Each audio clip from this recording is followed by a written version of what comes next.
Live from the BiffNet Studios World Headquarters in Spring, Texas, it's Barry on Deck. Hosted by former ESPN Houston radio host and stand-up comedian Barry Laminack. Starring Oliver the Cat. Written by Barry Laminack. Produced by Barry Laminack. Directed by, you guessed it, Barry Laminack. Featuring sports, entertainment, special guests, film sessions, and some drinking. Okay, a lot of drinking. Viewer discretion is advised. And now, here's your host, Barry Laminack. What's up, you damn dirty deckheads? Welcome to Barry on Deck. I am your host, Barry Laminack. Thank you guys for being here. Today is... shit, I don't even know what today is. Today is Thursday. Yeah, Thursday, March 20th. I'm so confused right now. 2025. And this is episode number 919 of Barry on Deck. Welcome to the show. Welcome to the program. Hey, hello. Hi. How are you? Good to see you. Thank you for being here. Yo, Jeff Bell. Sir, look at you over there on the YouTubes. Thank you, buddy. Jeff Bell with the $5 super chat on a thankful Thursday. I'm throwing you on the slide because you didn't get a proper notification. I still haven't figured that out. I need to just, I need to go in somewhere, somehow, some way and make that happen. I don't know exactly how. I got to get back. I got to figure that out. Whose house runs house? No? Okay. Happy Thankful Thursday. Happy March Madness officially here. Thursday bracket. Let me tell you, I got screwed in the bracket thing. So we do have a Barry on Deck bracket that's going on. I don't know how many of you actually got in on it. If you're not a member of the Patreon, well, first of all, hooty hoo-hoo. Second of all, hold on, let me tweet out the show. Heck yeah. What? Let me tweet out the show here. Boop, beep, boop. Tweeted. And done. Yeah, if you're not a member of Patreon, then you probably didn't see it in time because it was posted on the Discord and posted on Patreon. So that's how you would have seen it in time. You would have gotten some sort of notice if you were there. Otherwise, you probably didn't see it in time. I barely saw it in time myself. Yo, what is happening? Holy shit, what is happening? Donna, thank you for the 25 bits. Perry, thank you for the 25 bits. Holy shit, Perry never gives bits. What's happening right now? This is crazy. Jen, thank you for resubscribing for 37 months. Much appreciated, sweet thing. Good talk today. I'm very excited about this. So, yeah, if you didn't see... the boss is back in town. That's right. That's right. Jen. Oh, shit. I done did it again. I always screw this. I really need to make a goddamn script. I forget it every time. Boss is back in town. That's right. Jen is back. She's back in the mix. She's been on hiatus. You know, she's got shit to do. She's got a life to live. I did good, though. I didn't pester her. I didn't talk to her. I let her be. I let her live her life. Nothing got done. Shit didn't get done at all around here. And that's okay. But she's back. So, of course, shit started to get done a little bit already. There was a bracket that was made. However, if you weren't paying attention to the Discord, you probably didn't get in time because I'll be goddamned. I was in the midst. This is how good of a person I am. So she posted the bracket, and I remember B. Hannon asking several times, "Are we doing a bracket? Are we doing a bracket? Are we doing a bracket?" And I was like, yes, we're going to do a bracket. Well, then Jen posted it. She goes, "I'm going to do it." I was like, okay. So she posted about it, and I was like, shit. We're running out of time.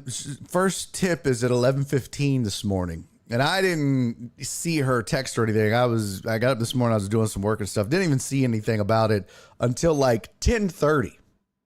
So I was like, oh shit. I got to get this to B. Hannon ASAP. So I go into the Patreon. Jen had posted the bracket in the Discord, but she doesn't usually post stuff on Patreon when we've got to let people know about stuff on Patreon. So I usually do that. So I posted about it on Patreon, and then I was like, well, maybe B. Hannon will see it there. Well, come to find out, his bad. B. Hannon's not a member of Patreon. But I was like, that's okay. This is no judgment zone. So I just go find him on Twitter and let him know that we do have a bracket going. So finally found him on the Twitters, found him on X, and it's like, hey, yo, you're not on Patreon, so you didn't get this, but you better hurry because we don't have much time left. Like there's no time left at all. So here's the link. Good luck. But we do have a bracket, and winner is going to get $25 Amazon gift card. Just a little something, just to make it fun. And in the meantime, I was kind of just, starting to pick my first round. And I actually picked the South region and the East region, I think. And then I had started to pick like the West region and some other. I don't even think I got the Cougs region picked. I think I picked the first round of the Cougs region, and I don't know. I had started to do that. What up, Alec? Alec, you should be close to. I don't know how long it takes to get stuff in the mail. It should be close, buddy. Your package should be in your lap.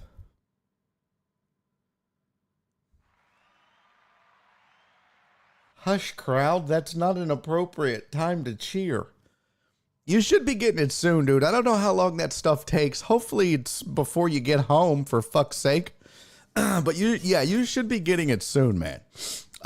Nonetheless, I tried to get my shit in time. Did not. So pissed. I mean, I got some stuff in, so I'll get a few points here and there. But I'll probably still beat some people like Total Dallas. I have no idea. Plus, I don't know what the fuck I'm doing anyways. Oh, you didn't pick either? Well, that's true. Jen always sets this stuff up and then never participates, and it pisses me off. I don't like it. Because at the end of the day, I always fuss at her because, one, she does shit like, oh, here's Thankful Thursday, which makes me so mad because it's like, okay, you work here, not allowed to do that. And then she's like, I can do what I want. Oh, excuse me, independent black woman. That's the one thing you can't do is argue with a black woman. You know what I mean? Good luck. I learned that in my 50 years on this earth. I learned that a long time ago. Long time ago. However, she's a deckhead. So it's like you should still be able to participate. I digress. I'm the one that's like, if I play or not, no one gives a shit. But she should still be able to play if she wants to play. But anyways, she sets the shit up and then she doesn't even get to play, and that sucks. She should still be able to play. But we did get some people in, so we do have a bracket. However, ladies and gentlemen, boys and girls and whatever Tony is. Is he even here? I'm fucking with Tony and he's not even here. He's probably watching. Oh, he is here. Oh, I forgot. He is here because he said whose house. Sorry, Tony. Yo, John Dorier said, well, you could, but you know the outcome. That's true. You can argue with a black woman. It's just not going to go well. That's right. And when she starts removing items of clothing and accessories, you're going to get your ass whooped. Yeah. Black women don't fight with most of their stuff on, including bras. Never seen a World Star hip hop video of black women fighting with a bra on. And that's the thing. You know you're going to have to check a bitch when you leave the house, black women. Could you please start fighting with a bra on? Some of us are getting in trouble at work with HR. Trying to watch World Star fight videos. Titties are popping out. We're walking around the office with a boner. It's not cool. You know you got to check a bitch when you leave the house. Put a bra on. That's all we're asking. Is it too much?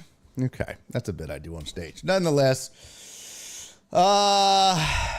so we, Jen and I talked this morning.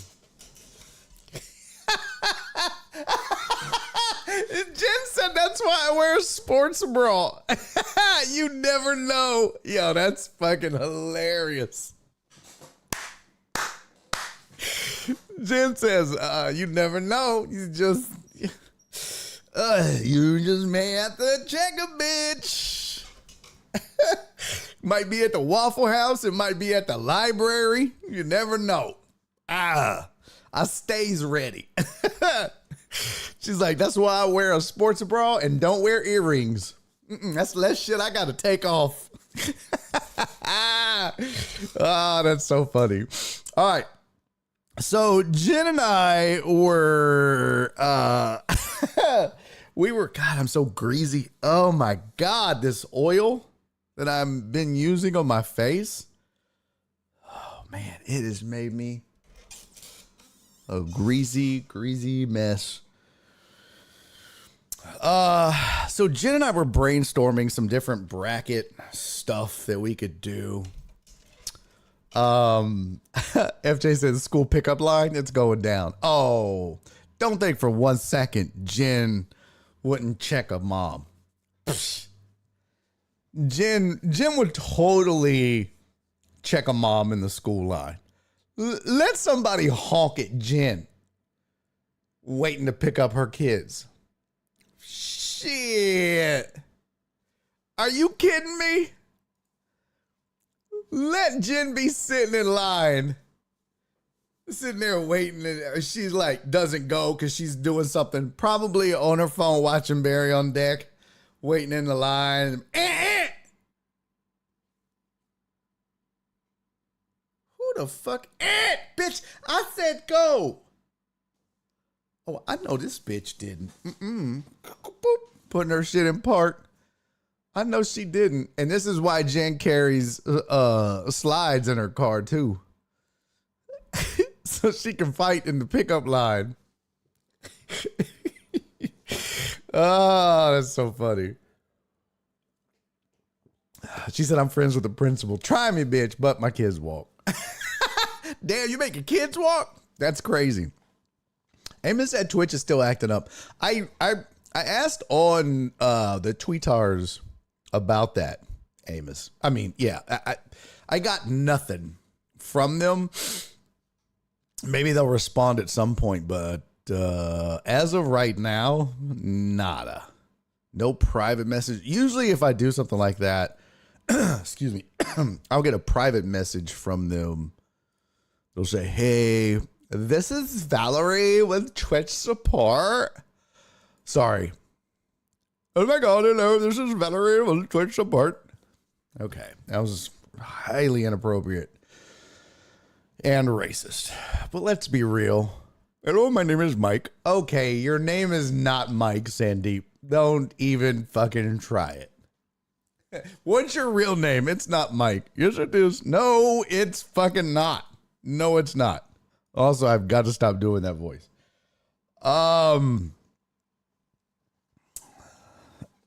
Okay. So here's the thing. Jen and I were brainstorming bracket ideas for this show. And I wanted to do a bracket. Hey, what up, Dario from the barrio? Good to see you, brother. I wanted to do a bracket of brackets. Donna said you do that very well.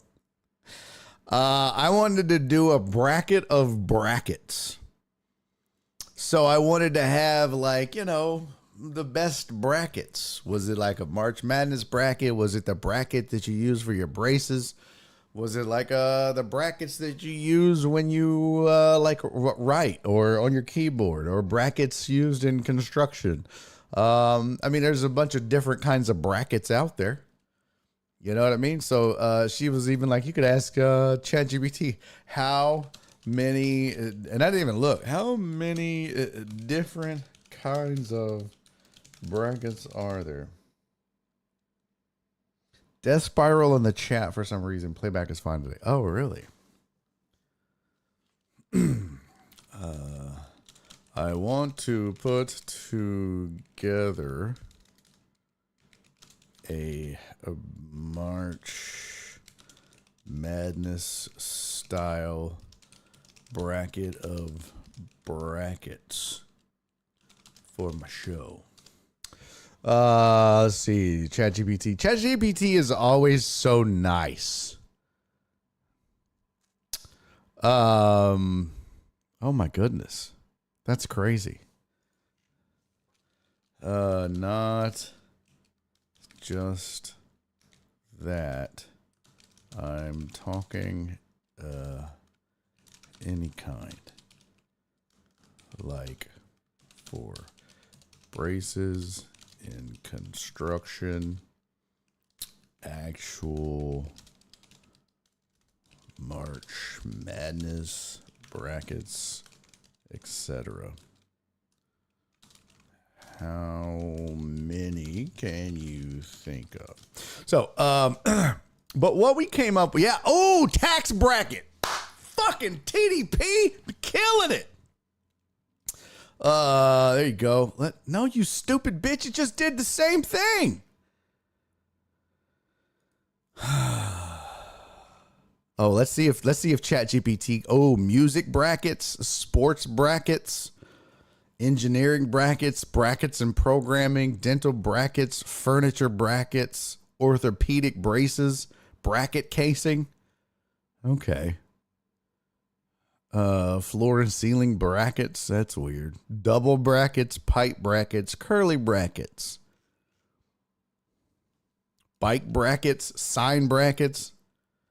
You forgot tax brackets. ChatGPT, you suck. What else you got? Oh, look, I said you forgot tax brackets. What else you got? And it put, you're absolutely right. Tax brackets should definitely make the list. Let's add that and some additional bracket types across various areas. Here's the expanded list with even more kinds of brackets. Tax brackets, bracket fungus, bracket racers and motorsports, bracketology, bracket plating and construction, mechanical brackets, shoe brackets, cooling brackets, brackets in mathematics, airplane wing brackets, bracket bolt, which is in fastening, a bracket key in music, gardening brackets, window bracket, basket brackets, hanger brackets in aviation, clutch brackets in vehicles. I bet Walt knows about that. A bracket clock, a ladder bracket, furniture support brackets, linguistics brackets, photo frame brackets, vibrational brackets. Ladies know. Okay. Bracketed lists in writing, plastic brackets, brace brackets, shrimp soup, shrimp stew. Okay. It's not a bad list. We came up with 60. Damn. That's a pretty decent list. Bracket that ass up? Yeah, no. Jen said, yeah, considering this group, we don't know shit about that shit. Yeah, exactly. So that was the original plan is I wanted to do a bracket of brackets. But then, so Jen's original idea was, we should do like pizzas or pizza toppings. And I was like, I kind of dig that. But then we talked and this, because this is how brainstorming works, right? There's no bad ideas in brainstorming. You say whatever comes to mind. Hold on. God damn it.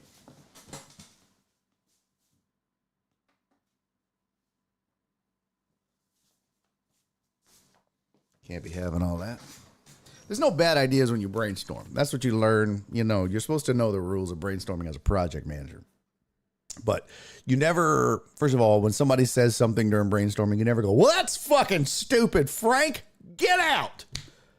Dipshit. You don't do that. Brainstorming is a safe space. You're allowed to say anything and everything. There's no bad ideas. So we're just throwing stuff out and talking. And usually that's how you get to your stroke of genius. It's kind of like when you're writing, like when you're writing jokes or especially when you're writing jokes, you got to get all of these stuff out to get to the gold. And Jen found the gold, I think. We'll see what you guys think. But Jen had the idea, and I don't even remember how we got here, but Jen suggested that we do, because we were talking about, I wanted to do a body parts bracket. I wanted to do like Sweet 16, we do one bracket like pizzas, and then Elite 8, maybe we do a brackets bracket. And then Final Four, I was thinking like we could do something, and then the finals, we could just do body parts, ass or titties. And she was like, nope. Good luck. Donna's going to be mad at you. And I was like, yeah, okay. But we were talking about, we could do body parts. Like we could split a bracket up in half and do like best men's body parts versus best women's. And I was like, well, we don't have enough women to do that. It's mostly men on this show. We have more women than most sports talk shows do. That's for sure. And I would say our percentages are higher than most, but we still don't have enough to carry a men's bracket. Even though some of y'all act like bitches, we still don't have an.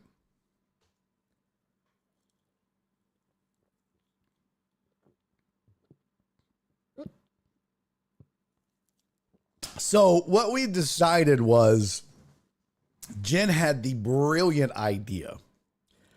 Why don't we do a dadBOD bracket?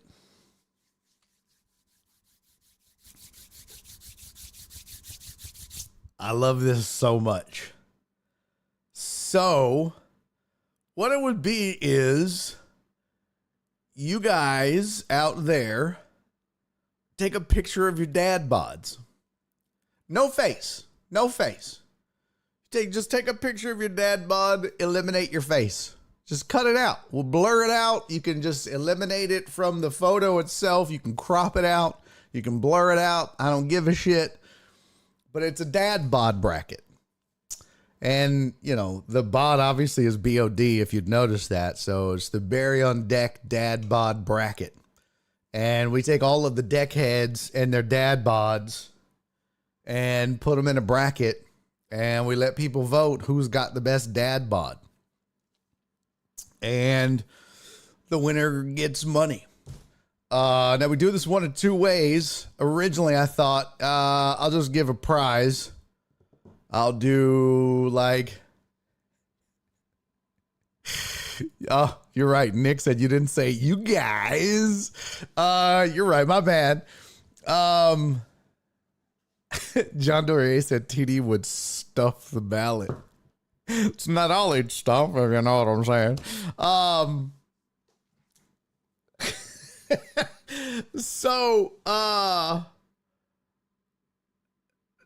Danny Dan said I have more of a Chris Farley bod, so I'm out. No. Every bod is in.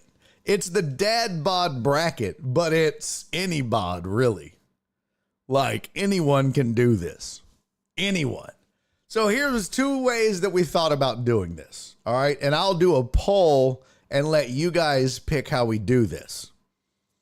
So we need at least 8 people, first of all. So I need at least 8 people that would want to do it. So we'd have to have an elite 8 at least.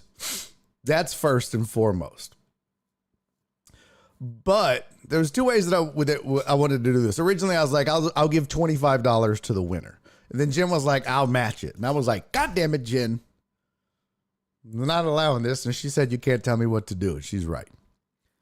Well, then we thought, all right, so we'd have a $50 prize. Or I think I actually said 50. And she said, I'll split it with you. And I was like, no. So at first I was like, yeah, $50 prize to the winner because, you know, dad bods and whatnot. Okay, so that's 2. Hold on, let me get my notepad here. Where's my goddamn notepad at? I have lost my notepad. I am so sad. Oh, I found it. Oh, I found it. Don't you know? Thank goodness. Oh, thank the fucking Lord.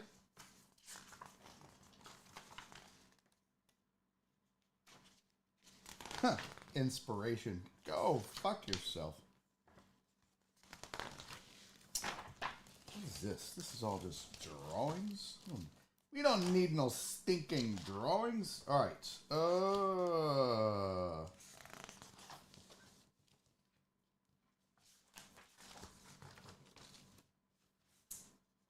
You raggedy bitch.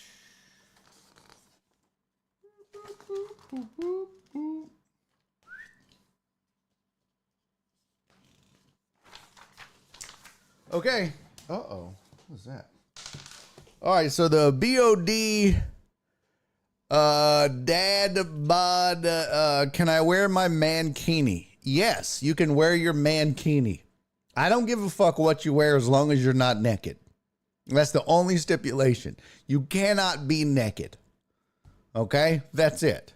I mean, I don't care if you wear, you know, a skin-tight mankini and we can see the veins and the mushroom print in your dong. I don't give a shit about that. But you can't be naked. But yeah, if you want to show off your mushroom print, go ahead, player. Go ahead. I don't give a fuck. If you got it, flaunt it. You know what I mean? All right. So, the BOD dadBOD bracket. We've got John Dorier. We've got TDP. What up, Mina?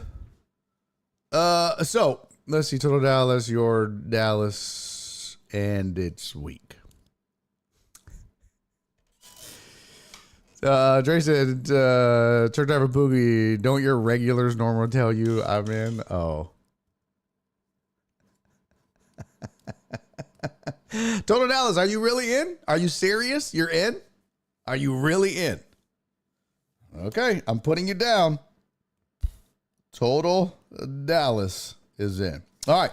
So here's what I was thinking. We need 5 more people in for the Barry on Deck dadBOD challenge. Dandy Dan, are you in on this or not? Huh? Here's what I was thinking. So originally I said $50 to the winner. And all the voting is done like online on Twitter and Facebook and whatnot. And on this show. And each one of you would be paired up. Jen and I, by the time we get to, if we get 8 in or whatever, or 10 or whatever, we'd all kind of get it to, a bracket style, and then we'd have voting done and whatnot.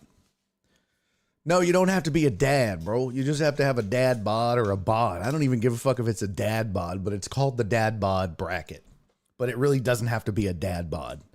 You just have to send a picture of your almost naked body and you're in.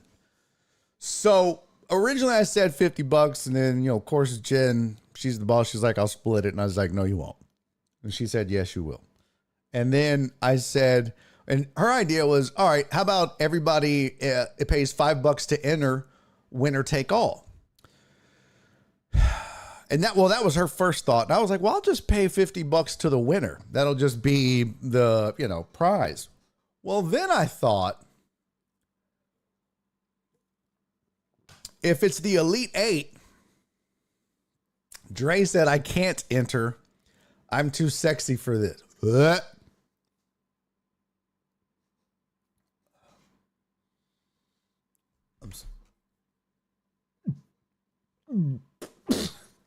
I'm sorry. Give me 1 second.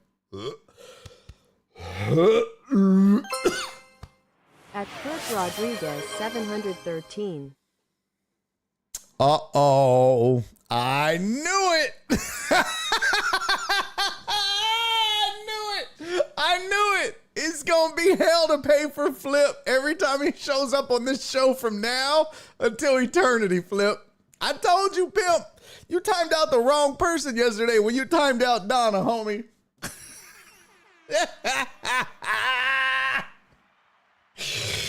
Homie, when you timed out Donna, you fucked up. You told nobody was happier. Nobody was happier that you timed out Donna than Total Dallas. He may never get timed out ever again. Ever again. Oh my God. Oh my God. That was so fantastic. I think now would be a good time to play the timeout audio too. I think now would be I think now would be a good time to play that. Where did it go? Where the fuck did I had timeout music. Where the fuck? Where did my timeout? Well, here we go. Bye, Felicia. Bye, have a great time. Get the fuck out of here, you fucking accuser! Get out. Well, see you later. Get out of here. Goodbye, everybody.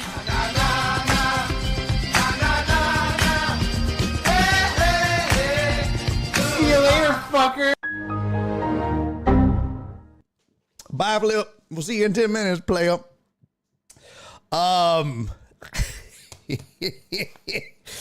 Okay, so are you really in, Jeff Bell? Are you really in as well? Okay, so Jeff Bell is in. That's 4. I love that. I love that. Why did Donna get timed out?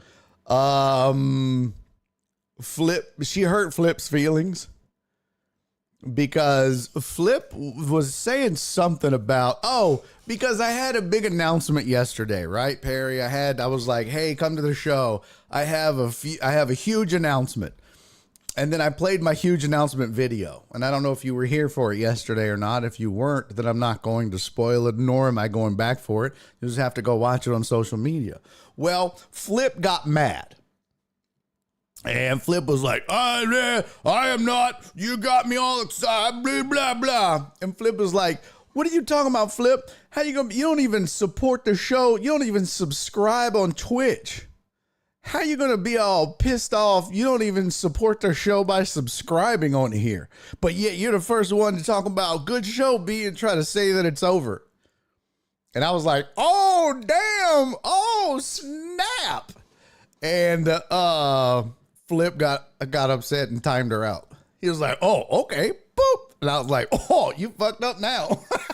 Oh, you done fucked up now. You don't time out the matriarch, bro. You just don't do. There's just some things you just don't do. There's like, there's just some things you don't do. Like, if it was me, if I was in the community, one thing I probably wouldn't do for the most part is fuck with the deckheads.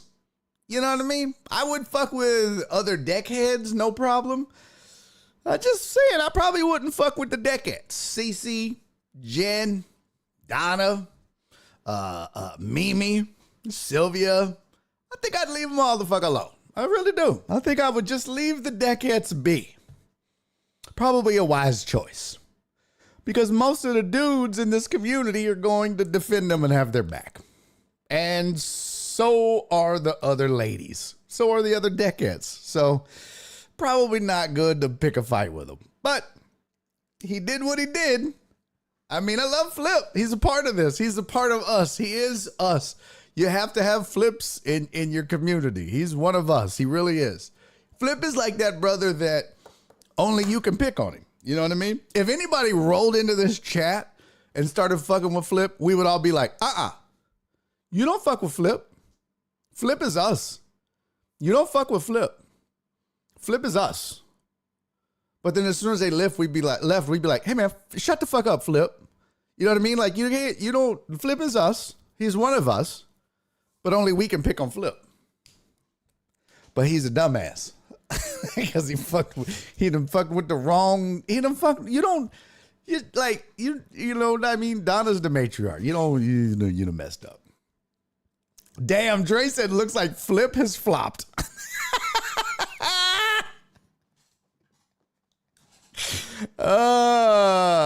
That's hilarious. That is too funny. Yeah, you don't tug at Superman's cape. You don't spit into the wind. You don't pull the mask off the Lone Ranger. And you don't mess around with Day One Donna. Them's the rules. Them's the rules.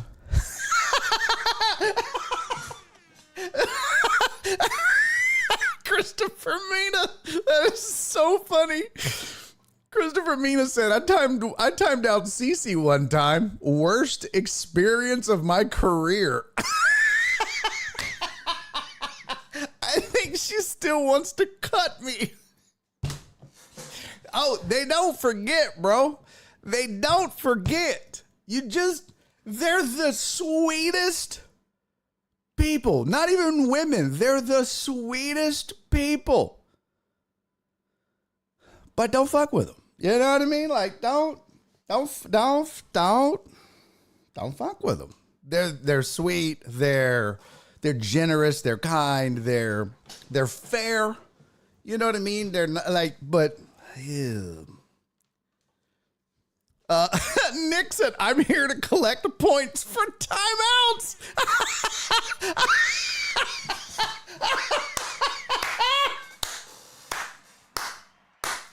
Fucking Nick. That is hilarious. Oh my God, Nick. That is so funny. Nick left YouTube. God damn, that's so funny, Nick. You made me cry, bro. Shit, that's funny. Oh my God, damn, that's funny. Oh, Jesus. Oh, shit, that's too funny. Okay. Oh, that's so funny. Nick was like, he did what? Oh, hell no. I'll be back. I'll be back, YouTube. I'll be back. Nick left YouTube, stormed out. I'll be back. Slammed the door behind him. Oh my God, that's so funny. I'm gonna put up with the bullshit on Twitch, but I'm getting some goddamn points. Timing his bitch ass out. Oh my God. All right, so again, we are doing, you can see right here, there's topic number 3. We are doing a dadBOD bracket. All right, so the way we originally wanted to do this, I was just going to give a $50 prize to the winner. Jen had a better idea. Well, her idea was $5 to enter, winner take all. Well, we could do it one of 3 ways. I could just do the $50. We could just do $5 to enter and winner take all. So if we get, if we have 10 people, it's 50. If we have 8 people, it's 40. If we have 12 people, it's 60, right? But I was thinking we would just do like an Elite 8. And if we do an Elite 8, which I'm thinking that's probably, we're halfway there. We've got John Dorier, Truck Driver Pookie, Total Dallas, Jeff Bell. Those are 4 people that are in right now for the dadBOD bracket.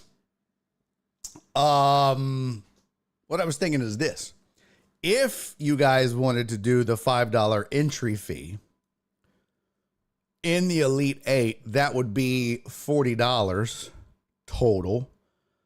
I would add 60 to it. That would make it $100. Now, what we could do is $60 to first place, $40 to second, or we could just do a flat $100 winner takes all. So we could do it a couple of different ways. I know I'm making this complicated, but we could just do it a couple of different ways. You could do an entry fee or no entry fee. And if you do the entry fee, $100 total, or, you know, we could just do, I just put up the money. Your choice. Cisco said Barry on deck's just trying to see y'all's titties. This was Jen's idea, asshole.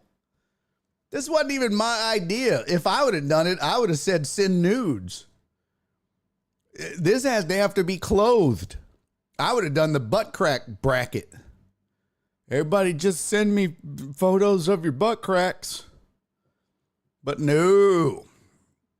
It'd have been the butt. It would have been the butt crack it. Yeah, it would have been the Barry on deck crack it. Nope. What's the... Yeah, this was Jen's response to ass and titties. Because I wanted to do the ass and titties bracket for the last bracket of the run. But she was like, no, we're not doing the ass and titties bracket. And I was like, damn it. So this is the alternative to that. So suck it, Cisco, nerd. Also, are you in or out? Oh, that's true. You should have had the feet picks bracket. Oh, that's a really good idea, though, Cisco. You're right. You know how much I could have put that behind a paywall on Barry on Deck and do a hot chicks feet bracket. God, you know how much money we'd make? Oh my God. We would make so much money. Flip said, welcome back, Flip. Bitch, I should time you out again for welcoming yourself back. Let me go time you out again. Don't nobody welcome themselves back. Pookie said, Trey, send in a picture of your head. It looks like a belly.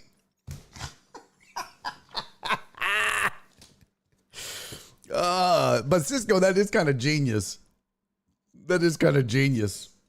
A feet pick bracket, not just from like the promotional standpoint, the amount of money that would generate. Oh my God. Feet picks be selling on the internet, bro. All right. So yeah, what do you guys think? Do you want to do the $5 entry fee or no? I'm going to do a poll. Well, I just need to know who's in first. All right, so we have 4 people that are in the dadBOD bracket. I've got John Dorier, Truck Driver Pookie, Total Dallas, and Jeff Bell. Who else wants in? No, John Dorier, not you. Not your feet pics. I don't want your feet pics. It would have been like chicks, like random chicks' feet pics, not dudes. Don't nobody want dude feet pics. Nobody wants that. Good Lord, man. I certainly ain't running no bracket looking at no nasty ass dudes' feet pics. I don't even want to look at chicks' feet pics, but the money that comes with it, I will. Let's see. What am I doing over here? What is happening over here? Sorry, I'm just looking at feet pics. Just kidding. What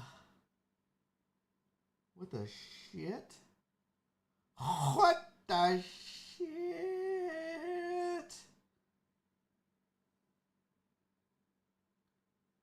Okay.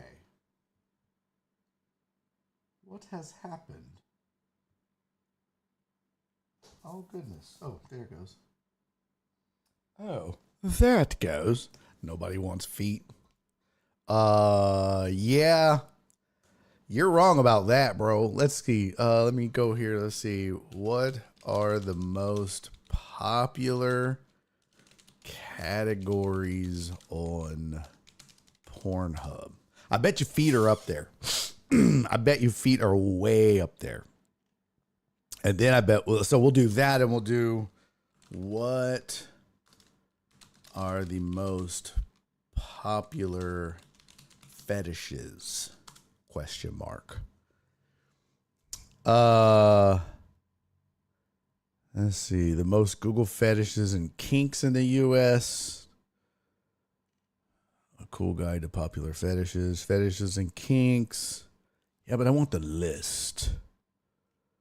The most popular fetishes revealed 2024. Complete list of common fetishes. Oh, here's by state. What? Sexperts reveal top fetishes by state. I wonder if that was by, if they Googled it. Clothing fetishes? Oh, like stockings and stuff. Leather.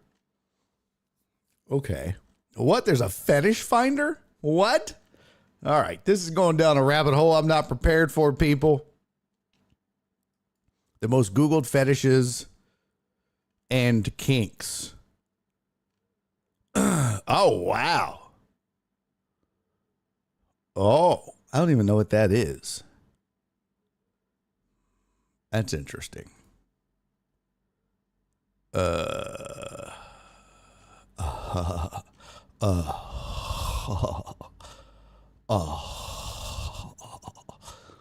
like Beavis. Oh, that's not good.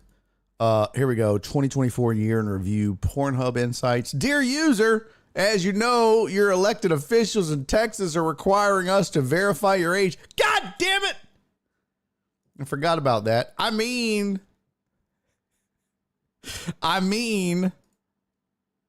what I had said was,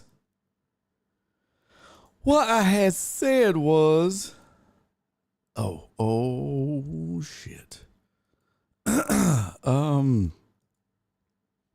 Can't even get to the images, you raggedy bitch. You dirty, rotten scoundrel. Can't even get to the photos. God damn it. Oh, here we go. Pornhub reveals 2021's most popular. That's from the New York Post.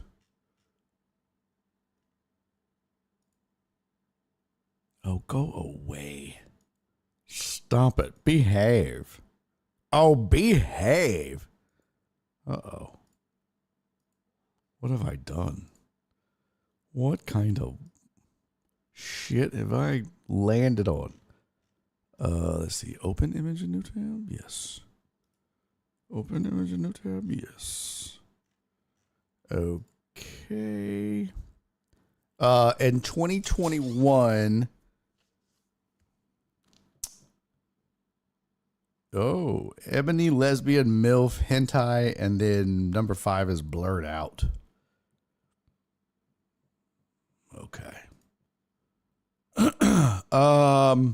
So here's the top 20 fetish searches in America. I don't know when this was written. Feet were 11.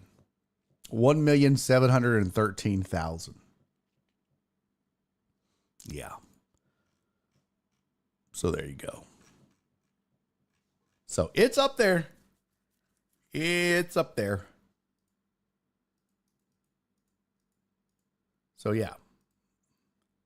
Morris Day was ahead of his time. What?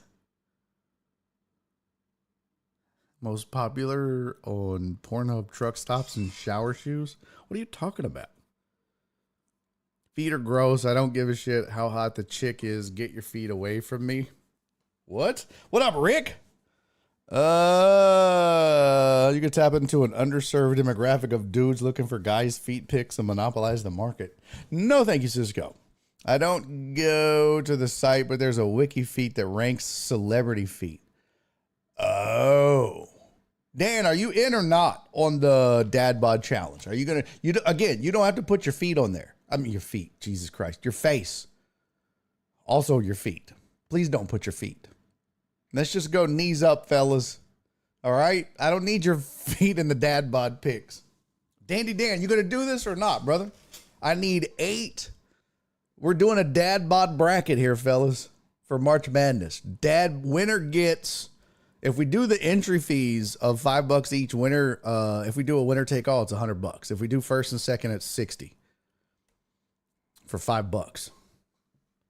dadBOD, and it's all online voting. And the deckheads will vote. We'll do it on the Discord and Patreon. You in, Tony? You gonna do it? Tony, you gonna do it? Tony, you don't have a dadBOD. But if you're in, you're in. I don't give a shit. Speak now or forever hold your codpiece.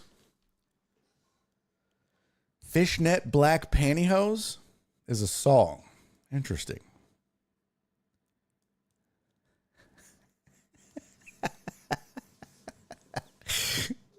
Pookie. Here we go with Dre's stupid ass recommendations. Perfect time for my headphones to die. They just moved me into an office with one of our accountants, and she is the sweetest old lady. Thanks, Barry. Don't worry, Cisco. I've got you, brother. I've got you. Would I ever let you down, Cisco? Would I ever let you down? Huh? Never. Never, sir. I would never do such a thing. Huh? Okay, so Dre, are you in? Are you doing the dadBOD bracket? Are you going to be in? Seriously, I need 4 more dudes to be in the dadBOD bracket. I need 4 more dudes. Who's in? Who's with me? Anyways, I'll keep asking. I've only got 4 brave souls. I've only got 4 guys that are interested in this. John Dorier, Truck Driver Pookie, Toto Dallas, Jeff Bell. That's it. You don't have to show your face. I don't want you to show your feet. It's just going to be neck down, knees up, dadBOD challenge. No one will know it's you. I'll even do them in black and white if you're concerned that, well, I'm the only black dude in here, or I'm the only Hispanic guy in here, or whatever. We can do all that. We'll change it up. I don't care. I don't care. We'll switch it up. TDP said, I'm going to go to Hooligan's house today. I'll tell him. Oh, please do. Please do. His will be a dead giveaway. Nobody is beating Truck Driver Pookie. John Dorier said, is Barry on deck in? Bro, I show my titties all the time. What you talking about, pimp? Huh? What you talking about? I do my shit for free. Well, not for free. I do it for hype trains. Terrence said, with shirt or no shirt? Just got on the show. No shirt. It's a dadBOD challenge, bro. Toto Dallas said he's going to do his in his bikini draws. It's a dadBOD bracket. So you're wanting to win. You got to show your dadBOD, bro. You got to get it and then just be like, you know what I mean? Like you got to accentuate it. If you're like this, you know what I mean? You got to stick it out there. You got to let them know. You got to let them know. Man, fuck them haters. See, that's the thing, Dre. Don't be vain. Fuck them hoes. Let me tell you something, Dre. You know how many people actually have a good body? None. About 4 people. And it won't be the 4 people fucking with you. I promise. The people that have a nice body that are comfortable with themselves aren't the ones that are going to be making fun of you. They're too busy in the gym working out. It's the people that are insecure about themselves that'll be the ones fucking with you. All you need to do is go to their profile, their Facebook or whatever, and find a picture of them. And it'll be game on. I promise you. Yo, Perry's in. That's what's up. Hell yeah. Perry is in. I'll think about it for the next hour. Okay. Pookie said, I'll be the one with a cigarette in my belly button.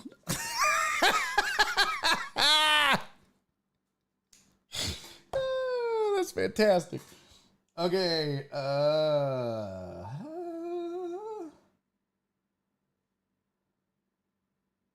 What the shit is this?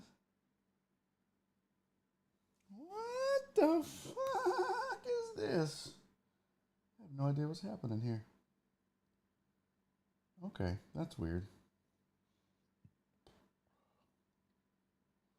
Oh, very strange. Does this work? Hadouken! Sure the fuck does. That's crazy. I didn't think that would work. Wow, that actually worked. I'll be damned. I'll be a son of a bitch. Oh, I wonder if this one works. Now I'm hungry. Can we get enough to make a BOD calendar? Oh. Now that would be hot. Now that would be hot.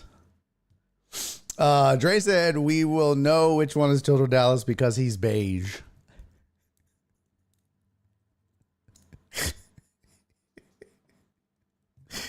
You should show your bedazzled toy, truck driver Pookie. Oh boy. Listen, you can see, here's the thing, Dre. You're talking all this shit, but you're the one that's on the fence about it. At least CDP has the confidence and, dare I say, the balls to do this, Dre. You're steadily on the sidelines talking shit, but my man was the second one to step up. John Dorier was first. John was like, I'm in. I'll do it. Let's go. The TDP was like, yeah, I'll do it. Shit. Come on. But Dre, you're steadily on the sidelines talking that shit. This is called peer pressure. Steadily talking shit. Come on, man. Get in. You can't sit there and just talk shit to him the whole time. You can, but if you're going to, you should talk shit while you're in it. I'm in it like Pookie's regulars. Now we're talking. All right, Dr. Dre on 290.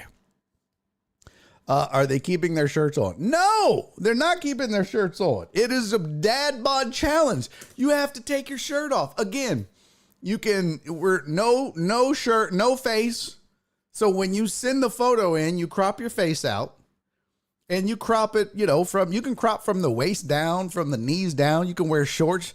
If you want to make it funny, like, because you want to get more votes, you could wear like hoe shorts. You could wear Total Dallas wants to wear a bikini. That's fine. The funnier you make it or the more interesting you make it, probably the more votes you're going to get to win.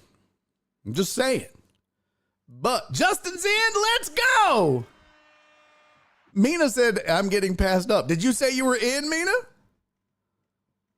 Did you say you were in? I didn't see. Let's see. I never saw you say you were in.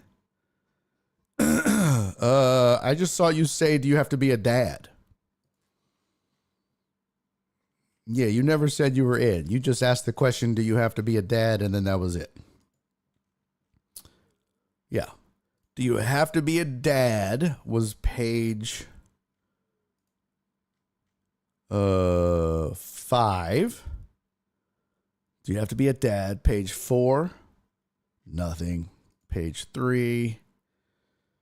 Timed out CC one time, worst experience. She still wants to cut me.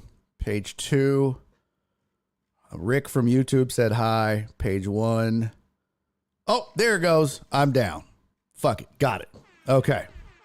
Mina's in. Let's get it, baby. Christopher Mina is in. 1, 2, 3, 4, 5, 6, 7. Justin Swinford is in.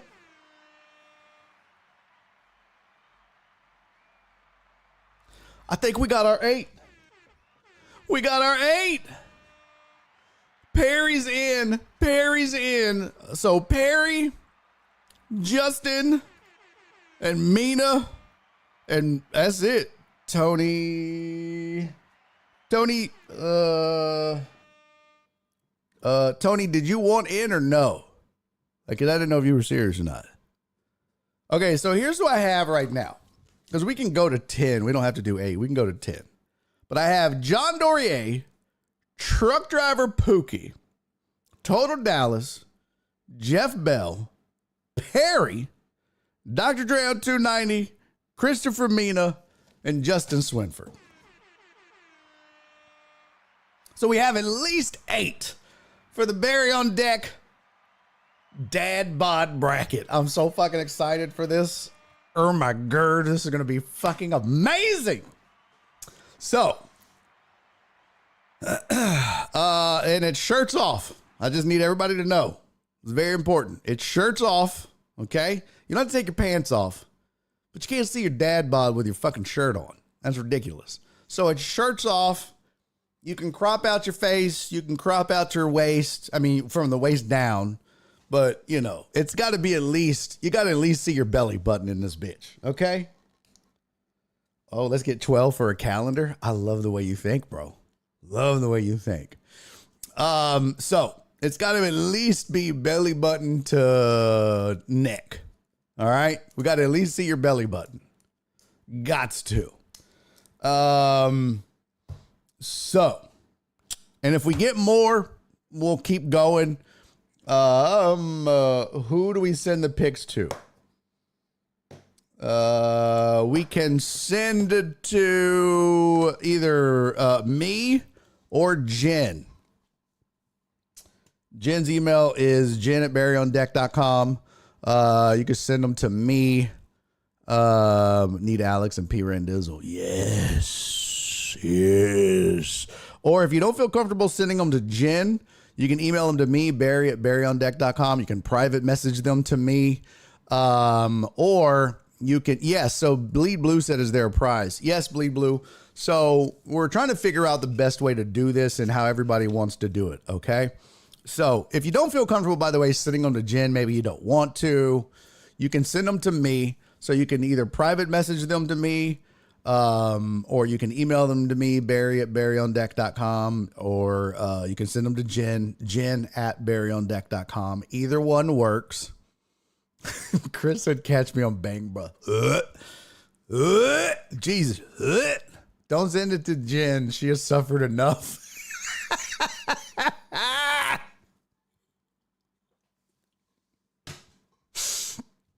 Oh my God, that's so funny. Yeah, that's true. Jen said I'm gonna see them either way. That's true. But you'll know who they're from. If they send them to me, you won't necessarily know who they're from. So,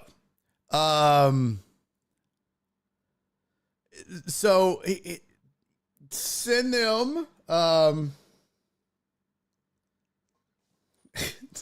Nothing says winning like sending unsolicited D pics to Jen and Barry. And the D stands for dadBOD. Nice. So Jared said, okay, I'm back. What did I miss? So we're doing a dadBOD bracket. Jen said, okay, I'll let you handle this one, boss. Well, I'm just, maybe they don't care. They may not give a shit, so they'll send them to you. I'm just saying, some of them might be like, I'd feel more comfortable sending it to the dude. That's the only reason I offered it. We do need a Joe Pro dadBOD. Jesus, that would be so great. So, yes, we're doing a dadBOD bracket.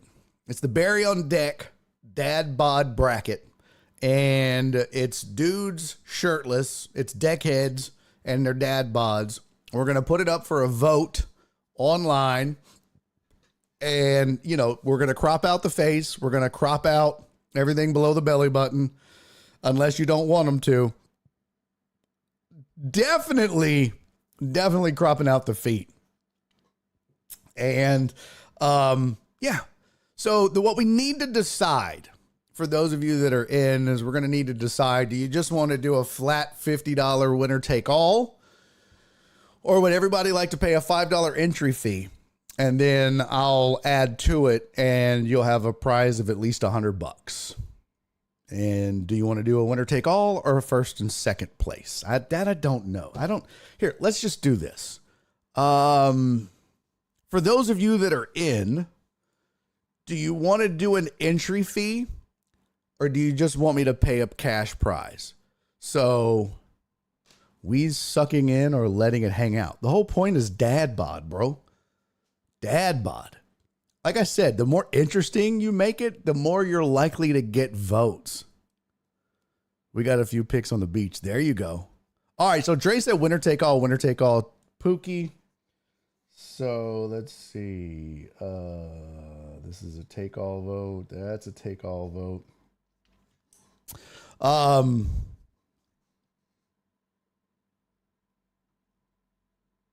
I put that by the wrong one. Dre said winner take all. Jared, are you in, by the way? Are you doing this, Jared? Are you in? Justin, do you want winner take all? Or do you want first and second? Total Dallas said winner take all. Jared, I'm sorry. Yeah, Jared, are you in? Jeff Bell said winner take all. Current picture. Yes. And yeah, a current picture would be good. But yeah, I would say the more creative you get, you know what I mean? Like you do a George Costanza style. Jared said, I'm a deckhead and I'm a dad, obviously. Bet. Jared Taylor is in. And Jared said, winner take all. Justin said, I'm cool with an entry fee. Okay. That's a one vote for fee. Perry said, doesn't matter to me. So 1, 2, 3, 4, 5. Let's see. FJ needs to be included. I agree. FJ needs to be included. Rev House has got to be included in this. Joe Pro, Kyle. Yep. So these are names I'll make a list of that we need to get with. House, FJ, Joe Pro, Kyle. Let's see. House, FJ, Joe Pro, and Kyle. Who else are we missing? Oh, Alex Villanueva. Even though he's skinny, fuck him. Oh, in shape ass. And I'm going to post this. Jen or I will post this also on the Discord and on the Patreon. And I'm going to tweet about it too, just in case they want to see it. Potch. Oh my God. Potch as well. Yes. If he ain't already, Potch about to be after recent events. True. Uriel. Yep. Uriel. Yep. 50 plus dad of 2 under 5 years. Let's go. Yeah. John, Bleed Blue, you in? Entering this says short-term loss, long-term shame to me personally. So are you not in, Bleed Blue? Clarence? Oh my God, yes. Clarence has to be in. So Bleed Blue, you in or no? Is that a yes or a no?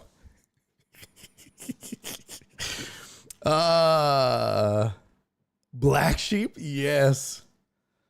Yes, Black Sheep. Yes.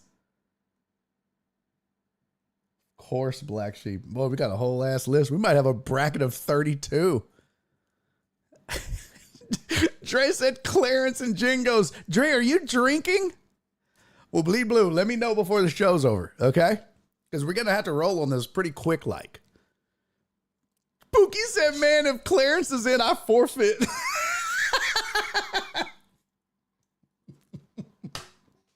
Remember, get creative.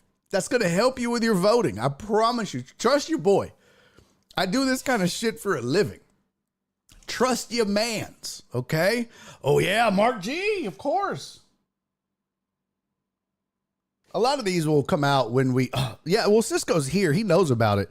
He didn't say if he wanted to do it or not. I don't think Cisco wanted to do it because he was here and he didn't say that he was in. So he just talked about feet pics and then left. Like Terrence is not in. Cisco said he didn't want in. Amos doesn't want in. So otherwise they were all here and they would have said they were in. So yeah, just let me know. And if you're here and you think you want in, then tell me you want in. You damn dirt. Walt wants in for sure.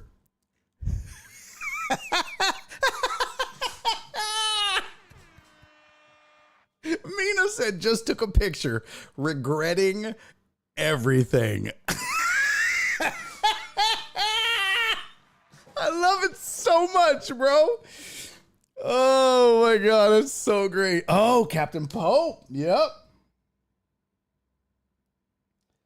Captain Pope.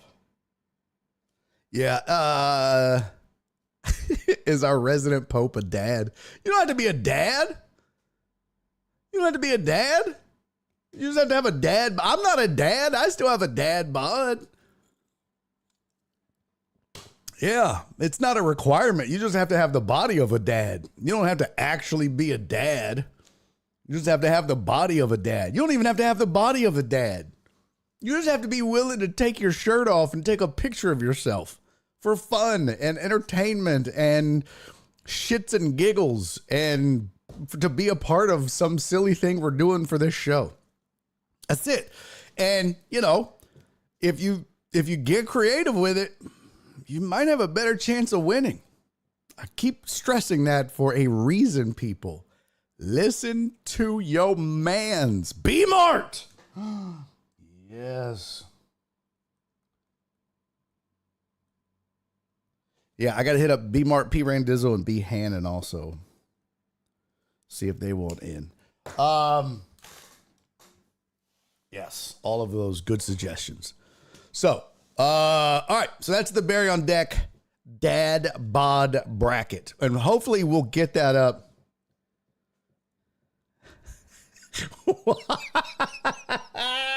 Walt said, I will not be publicly objectified by the Deckettes.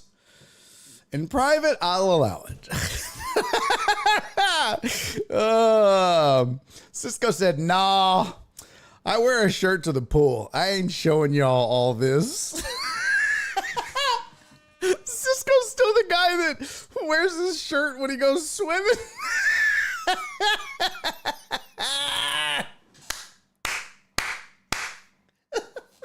Cisco's white t-shirt at the pool guy, which is my favorite because when you wear the shirt at the pool, it still sticks to you. Like we can still see everything. We can see all your fat. We can see your chi-chis. Unless you're swimming in one of those sumo suits that hides everything, what's the point? What's the point? Oh, that's so great.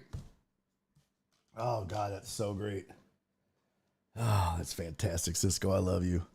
Steven the weather guy. Yes. Uzi.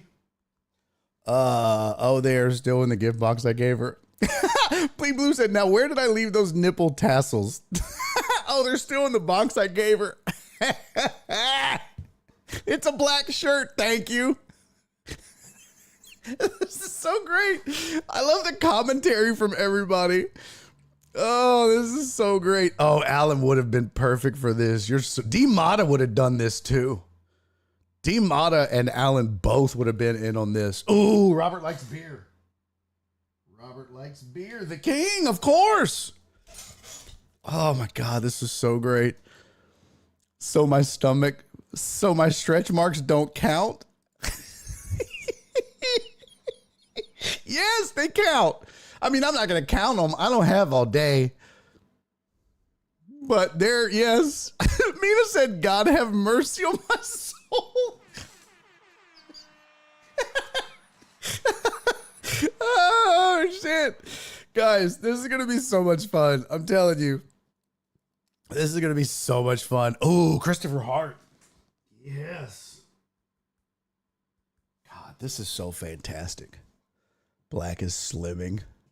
Well, unless it's sticking to you and then like, you know, like sometimes like it gets stuck and then it gets in the creases of your fat and then up under your titties and then it's wet. Not so much. Yeah, Donna, Joel ain't doing this. Joel would never do this. Trust and believe. Joel ain't doing this. Not in a million, billion, gazillion years. Never. Trust me. Trey said Cisco's got them sand dollar nipples. He said better than them pancake National Geographic nipples. Well, I guess we're going to find out. But all I'll say is my advice is make your photos, give them some pizzazz, and make them fun. Make them fun, give them some pizzazz, and make them interesting. And we'll go from there. I have a photo. I have a photo already. I have one photo already, and it is glorious. It is glorious. I'm going to need a moment. You're a sexy man, Mina. You're a sexy, sexy man, buddy. Man. I need more spice, though, Mina. I need more spice. I need a better pose.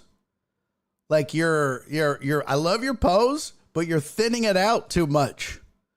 You're thinning it out. You look too sexy. You know what I mean? Like, you're not winning it this way. I need more pizzazz. I need less good lookingness. Like, you've thinned it out. Also, where's my lotion?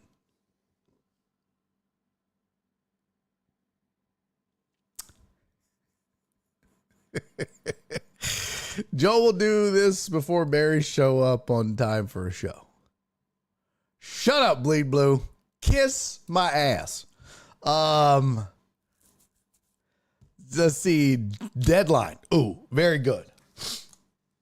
Very good. Very good.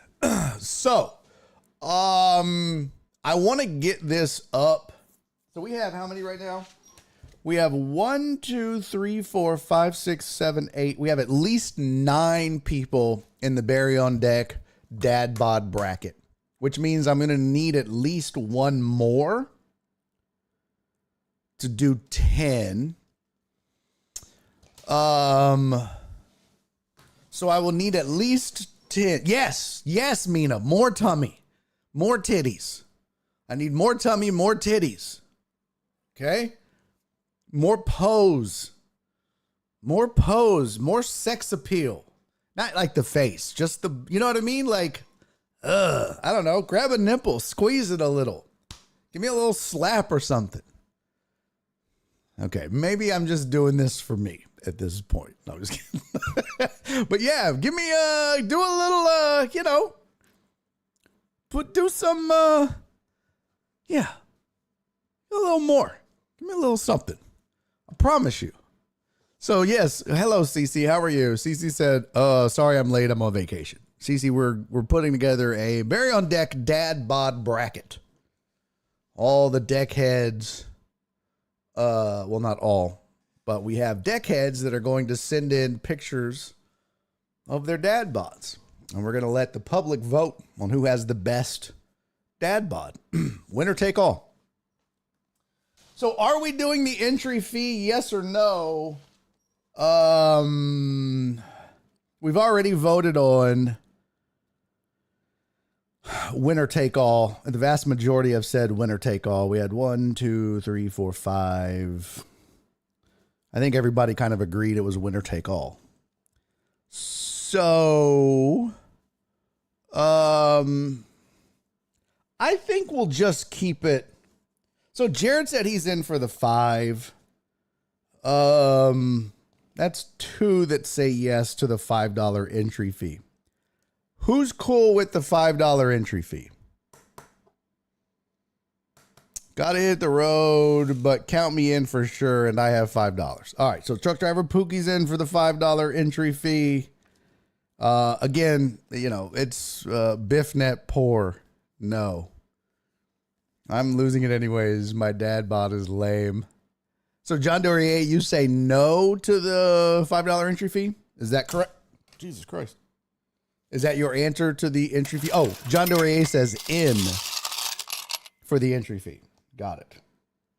Barry, I bought 4 tickets to your show. I'll give 2 to the winner. Oh, Cece! You the best! Cece, you're so sweet! Look at that! Okay. 2 tickets. Courtesy of Cece. Cece, you the best. Cece, look at that. Not only are you guys going to win money, but you're going to get to go to the 2025 Too Small to Fail North American Tour of Houston. What? How dope is that? Cece, you bought 4 tickets? Why did you do that if you can't go? I love you, Cece. You're amazing. You're so amazing. 5 is 2 for 1 for Pookie. Trey, you're such a dick. Mary's definitely selling y'all pics to pay his light bill. Let's be real, bro. These pics ain't gonna raise enough to pay my light bill.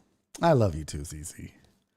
Entire tour tickets. Yeah, you get tickets to my entire 2025 Too Small to Fail tour. I mean, come on, people. You're getting tickets to the entire tour. Holy shit. I tell you what, I'm going to throw in a signed tour poster. This is just getting out of control right now. This is getting out of control.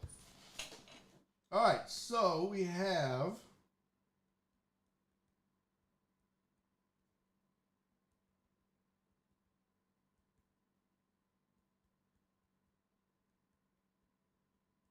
Okay, so we got 2 tickets to the Too Small to Fail North American Tour of Houston, a signed Too Small to Fail tour poster, plus the winner take all money.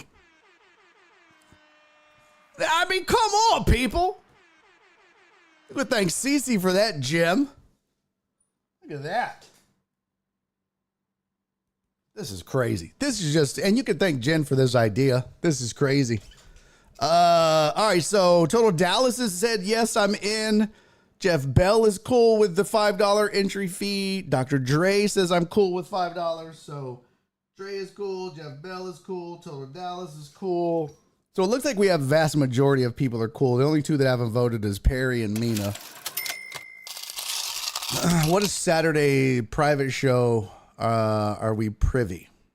What is Saturday's private show? Are we privy? Oh! No, Saturday. I need a signed poster, please. I got you. I got you, Cece. I got you. I got you, girl. I got you. Total Dallas, thank you for the 100 bits. Cece, thank you for the 1 bitty, by the way. Total Dallas, thank you for the 100 bits. If it turns into a calendar, I get dibs on November. First of all, I would never, ever do that without y'all's permission. Okay? Never would I do that. If this was a calendar, first I'd have to give you all to sign a waiver. That's the first thing. This is strictly for the bracket. Okay? This is strictly for the bracket. If this was going to be a calendar, I would turn this into a whole photo shoot. And I mean, I would have a photographer. I would have a whole setup. We would do like boudoir shots where you guys would show up and I'd have the photographer with different like lighting and oh my God, we'd have so much fun with this. Really? Like, really? If you live in Houston, I'll throw a flight and in-flight tickets to the tour stop. Walt's got your flight covered, but you have to live in Houston. So if you live inside of 99, Walt has your flight covered. I mean, what a guy. Holy shit. Come on, people. This is what I love about this community, the generosity. I mean, Cece is giving you tickets, tour tickets to the whole tour. And Walt is covering your flight for the tour stop if you live inside of 99. Also, Cece is sponsoring Perry. This is crazy. This is crazy. This is crazy. John Dorier said, I will fight with you for November. Well, like I said, this won't be a calendar, so. That's to any tour stop. Oh, damn. That's to all the tour stops, Walt said. That's, whoo, man. Walt's got that entrepreneur money. Man, guys are, that's crazy. What all do I have on here? I got a lot of sound effects on here I didn't even know about. That's crazy. Yeah, I forgot about all these. This might be my favorite. It's the Taco Bell. I don't even know why I have that. Uh-oh. Almost hit a wrong button here. Okay, so we're down. This is the list of names that I still have to get with. House, FJ, Joe Pro, Kyle, Alex, Potch, Uriel, Clarence, Black Sheep, Mark, Captain Pope, B Mark, P Randizzle, B Hannon, Uzi, Robert Likes Beer, and Christopher Hart. So, my goodness, that's a lot. 1, 2, 3, 4, 5, 6, 7, 8, 9, 10, 11, 12, 13, 14, 15, 16, 17. That would make 26 if all of them get in. We're not going to get all of them to get in. Right now we have 1, 2, 3, 4, 5, 6, 7, 8, 9. We at least need one more to make it 10. I mean, I'll do it if I have to. I mean, twist my arm and my nipple. Okay. So we need at least one more. I would rather not do it because I can't win. And so I want somebody to be able to be in this that can win the money. So if one more in this chat wants to step up, that would be fantastic. Let me know before the end of the show. Bleed blue. Okay.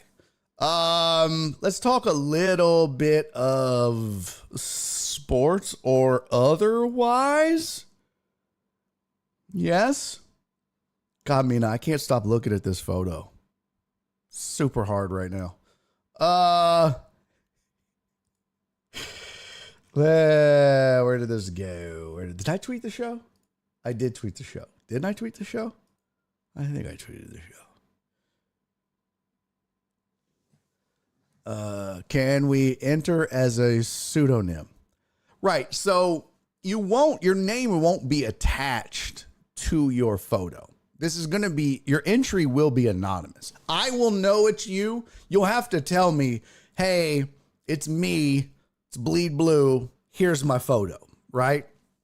So you'll have to tell me that.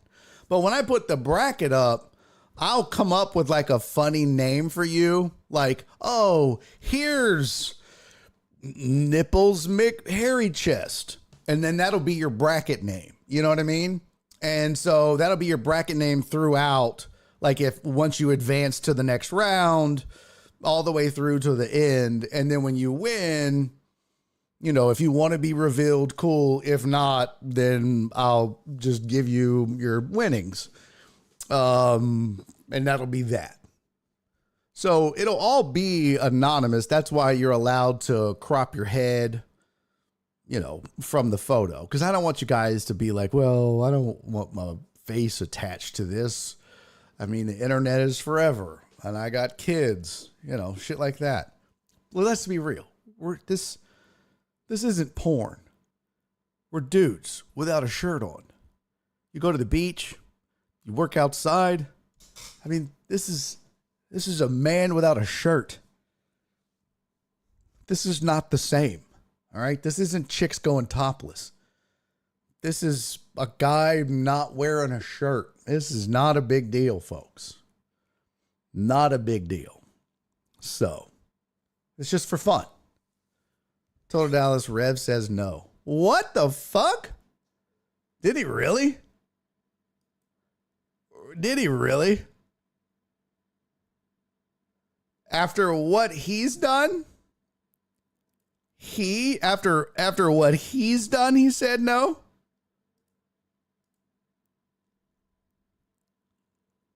Wait, is that contest next? So House really said no. After, have we not seen what House has done? I mean, I've had to endure photos of House that have made me nauseous. He's posted photos and said, sorry, not sorry. And they've made me sorry.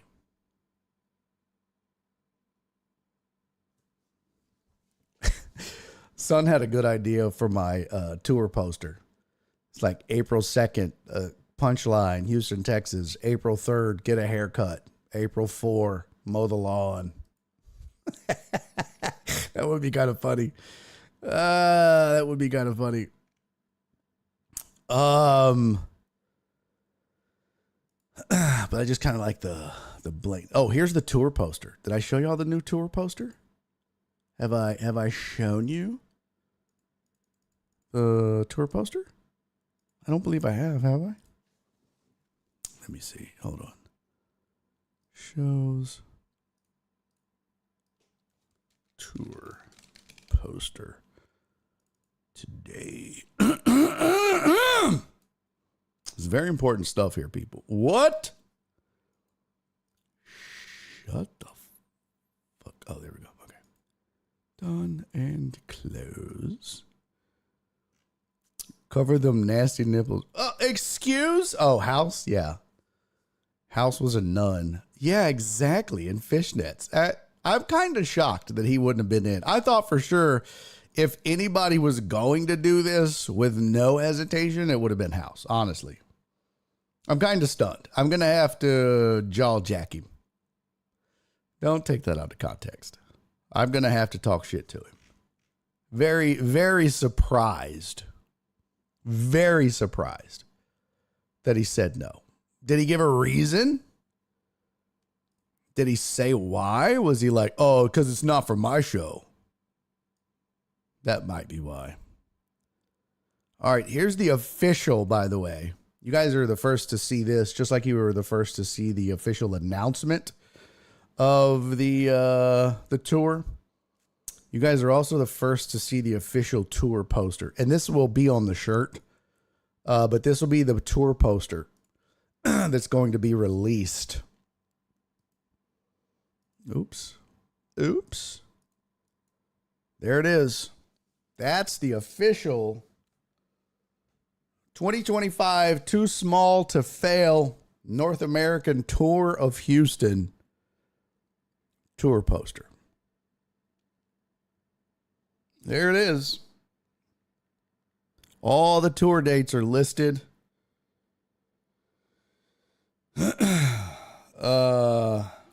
By the way, so I posted the video and I posted the video. Okay. I posted the video. Mina said next we need to do a mom bod. What up, Deco Suave? So told Allison, oh, there are dates. I thought it was the sign-in sheet. So here was the whole point, right? Like if you look closely, there's the tour dates, right? Like obviously, folks, that's the list. That's the whole thing, right? Like it even says the North American Tour of Houston. It says the tour name is Too Small to Fail. It's the North American Tour of Houston. Okay? I mean, I don't know how much more I could have done for, to make this obvious that this was a parody. I feel like I did a decent job of this. Bleed Blue said blazer plus bowling shirt plus t-shirt equals 2012. Well, too small to feel. No, fail. So, but here's the thing. So this, I posted the clip. Okay. I posted the clip and it was just like the clip you saw. I modified it slightly. The only thing that I modified, if you guys want to see it, was the scroll. I wanted to make it a little more obvious about the... Oh, that was neat. I wanted to make it a little more obvious in regards to the tour dates, right? Like what was, the fact that it was a one-city tour. Basically, I mean, this is supposed to be a gag. It's supposed to be a haha. So hold on. So I'm going to show this again. I just want to show you because, guys,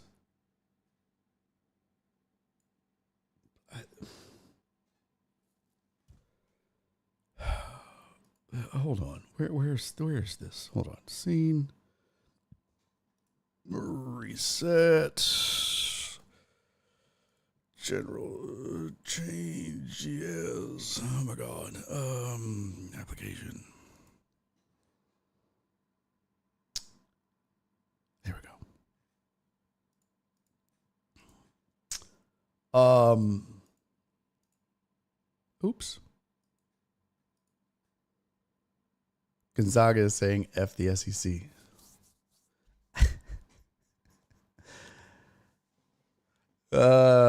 Too small to fail was my nickname. Yeah.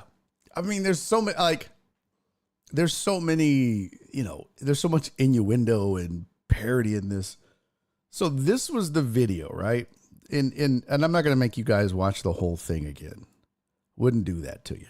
But I here's the video, okay? Not the kind of guy that... Uh-oh. Hey, good morning, everybody. Now, normally I'm not the kind of guy that does those. Right? And we did most of this. I do have the, what's it called? The captions on there now. And this was the part, it was like about right here. So I tried to make it super obvious, okay? Like, watch this part. Just watch from here. I don't think people know who I am enough to have haters. So I'm excited this is going down, man. Get your tickets soon, and I'll see you on the road, everybody. Oh, I almost forgot. I'm going to put a list of all of the stops on the tour. I'm going to throw them up on the screen right now, and when you see your city, grab your tickets, and I'll see you on the road. I will have merch. I'll have tour shirts that you can buy in my store, barryisfunny.com, and you can get signed tour posters as well. I'll have those available. Yeah, do that, and I'll see you on the road.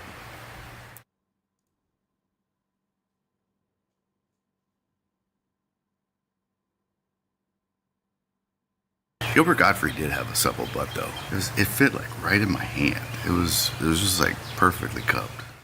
Hey, good morning, everybody. Like, I don't know normally how much more I could have made it obvious. You know what I mean? One city scrolled by. There was a pause of blank screen, and then it said the end. Okay? Do you know how many people have texted and congratulated me?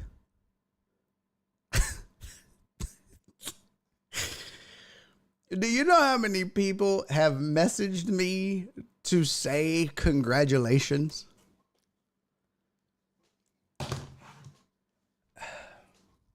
I mean, look, it's sweet and it's nice that your friends want to be supportive, but at the same time, it also lets me know that people don't really watch your shit.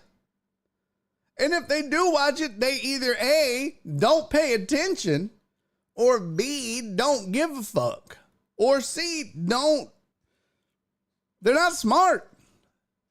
Like, how the fuck do you miss that?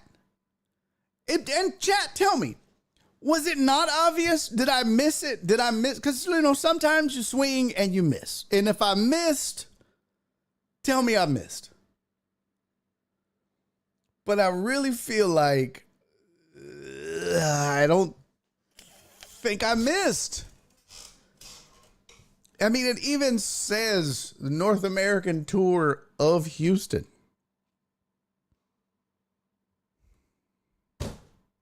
It had one city, one goddamn date. And I'm not going to say anything. I'm really not. I'm not going to be like, hey, just so you know, it was a joke. It's just me promoting my show at the Punchline April 2nd. I'm not. I'm just going to keep going. You think I'm literally on tour? Okay. Then I'm just going to keep talking about my tour. My 2025 North American tour. And I'm going to stop saying of Houston because Houston is in North America, by God. I'm just going to keep talking about my 2025 North American tour. It's called Too Small to Fail. That's right. Come catch the show, a show, in the city near you. It's crazy. It's fucking crazy. It's just insane to me. I'm literally sitting here looking at. People were even commenting. Congratulations, man. I know you've worked hard for this. What? Delete this. Delete this now before everyone understands how stupid you are. Oh my God.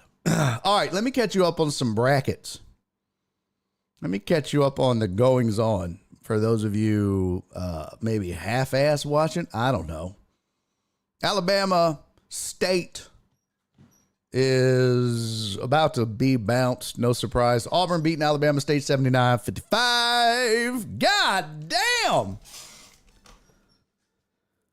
Holy frick. McNeese is beating Clemson. Number 12 McNeese is beating Clemson. My goodness, this is a major league ass whooping. My Gerd. Like, yo, my Gerd. Bruh. McNeese, look at that. Look at it. Yo, that's wild. McNeese is beating Clemson 51-29. BYU up 11 at the half over VCU. VCU was one of my upset picks. Why? Because I read it somewhere, bitch. You think I pay attention to any of this shit during the season? No. I read that was the sexy pick. Georgia and Gonzaga. That's what Tony was talking about. Right there. Gonzaga is saying, fuck the SEC. Right in their stupid face. So Gonzaga 30, Georgia 12. And then you got all this stuff about to go down. There we go. We've got some other finals. Houston beat SIU. Edwardsville. Oh, man. That one was close. 78-40. Well, it was a run. Wisconsin beat Montana. 85-66. Purdue beat High Point. More like Low Point. Okay. 75-63. And we have our first upset, ladies and gentlemen.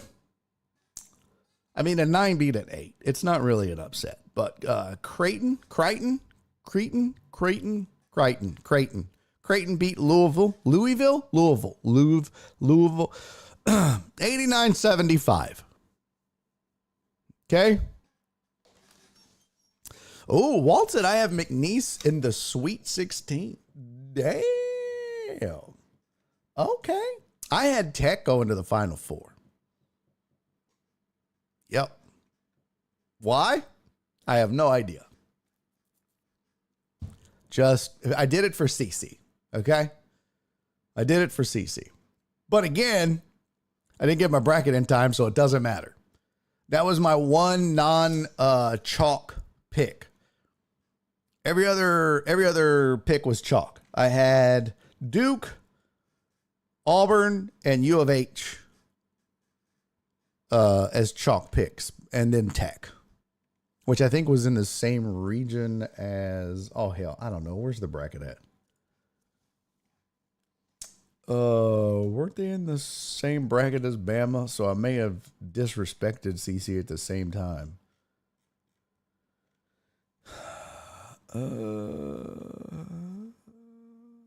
No, that was the East bracket. Yeah, so I had Duke coming out. I'm coming out. I want the world to... No, it was Florida. Yeah. So I had Tech coming out of the Florida bracket. Yep. Don't ask me why. And Florida's really good. But I just needed an upset pick. And that was it. So, yeah. I actually had A&M making like, I think the Elite Eight or the Final Four. Why? Again, I have no idea. Also, my San Diego State pick didn't work out now, did it? Nope. Surely didn't. Oh, do we have another final? Did we have another final? Auburn beat Alabama State. Yep, that went final. There you go. Mercifully, that's over. Okay. All right. So you're all caught up now on the goings on. All right. Let's see.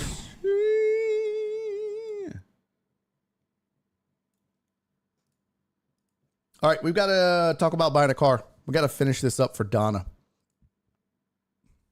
Let's wrap this. This one's.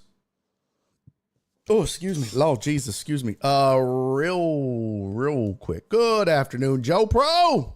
Clarence, Joe Pro, good to see you fellas. Two things before we get into the final steps of buying a car. Okay? Two things. Well, one thing from you fellas, I guess. So, in case you missed it, you'll notice this right here. We are doing a Barry on Deck dadBOD bracket. And basically, you submit a picture of your dadBOD. We put it in a bracket. It is a winner-take-all bracket. It's $5 to enter. And then we add money to the pot. All right. Before, Clarence said, well, I'm winning this. I will say, Clarence, when Truck Driver Pookie, he was one of the first ones in. And then Dr. Dre on 290 said, don't forget to ask Clarence, at which point TDP goes, well, if Clarence is in, I'm out because nobody's beating Clarence. That was his words. But we had a list of people that we needed to ask. You were on that list, as was Joe Pro. So consider you boys asked. All right. It's $5 entry fee.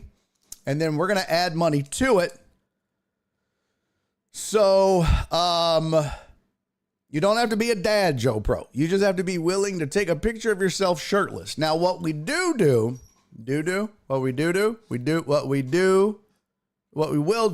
you're cropping out your face. All right. So your face will not be shown in the photo. Also, it's just basically going to be belt up. It's going to be belt to neck.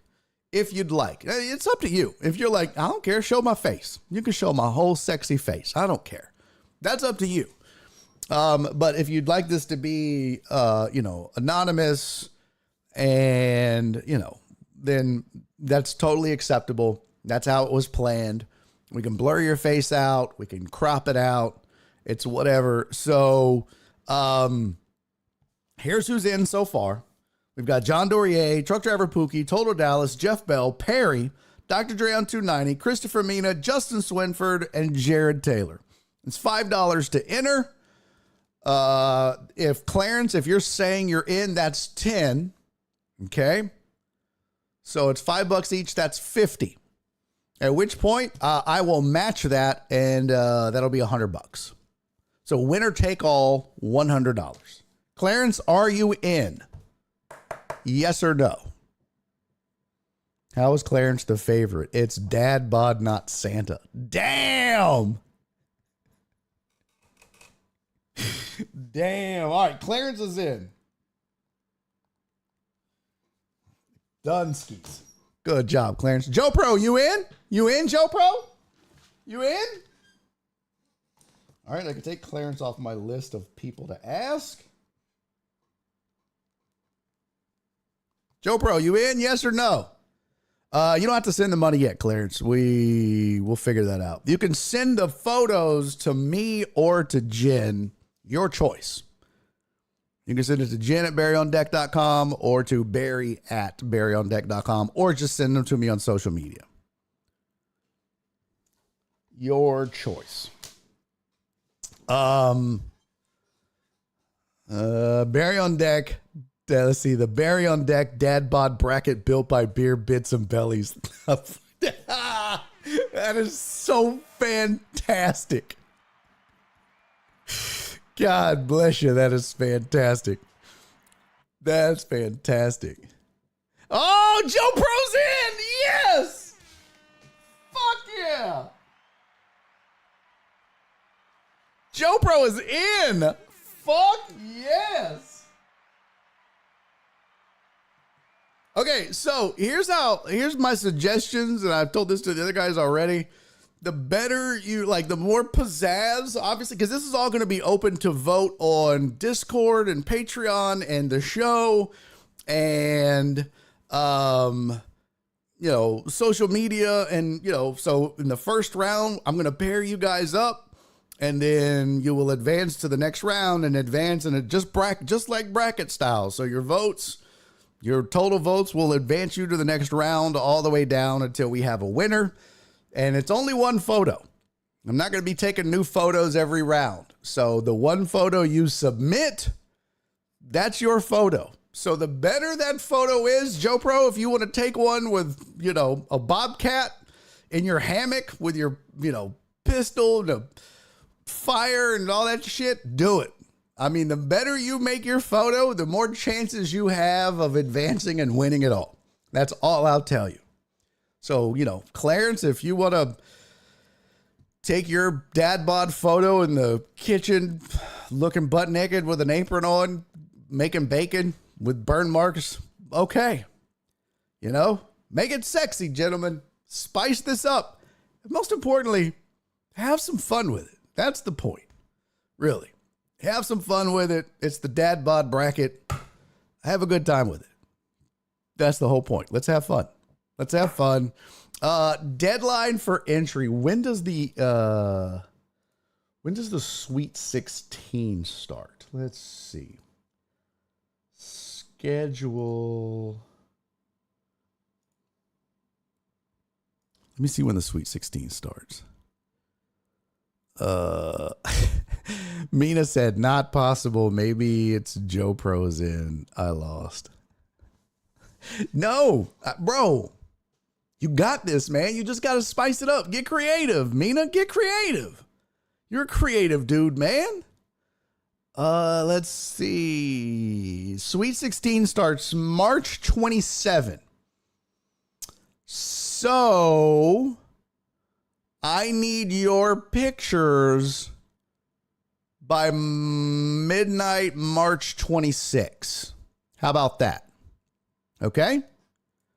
I need your money and your pictures by midnight, March 26. That's the deadline.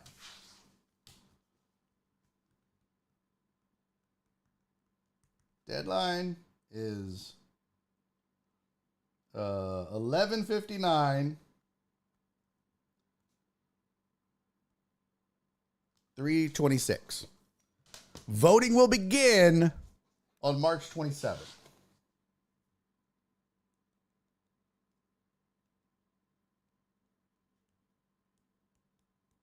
So, voting will start on March 27th. So you have 6 days to fatten up, shave your nipples, or whatever.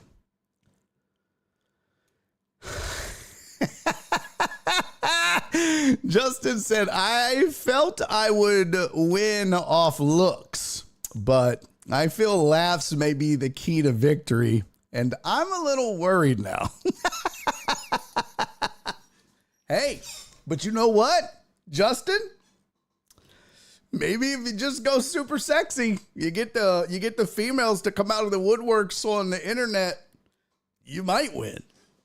This is going to be open to the public also, not just the Discord, and not just on this show. I'm going to be putting it on social media. Share it. So when I post it, you know what I mean? You're going to be sharing it on Facebook and Twitter and Instagram. Can we do polls on Instagram? I think we can do polls on Instagram. Can you do a poll on Instagram? I don't know. But yes. So, you know, that's open to the public. You never know how people vote, bro. You never know. But have fun with it, dude. Have fun with it. That's the point. Have a good time with it. We're doing our own bracket. I love this idea. Let's all give it up for Jen once again for coming up with a badass idea. Amazing. Now we just got to execute and pull it off. Joe Pro, thank you for the 303 bits. You the man, sir. Joe Pro said, now wait a damn minute. Is there going to be a decade bikini bracket? No. Absolutely not. Absolutely not, Joe Pro. Absolutely not. First of all, oh, you mean like a final four? Once we get down to the final four? No. Nope. Sorry. You guys are here for their objectified pleasure. Get used to it, buddy. Hey, get used to it. Total Dallas said he's calling the Congolese consulate for sponsorships.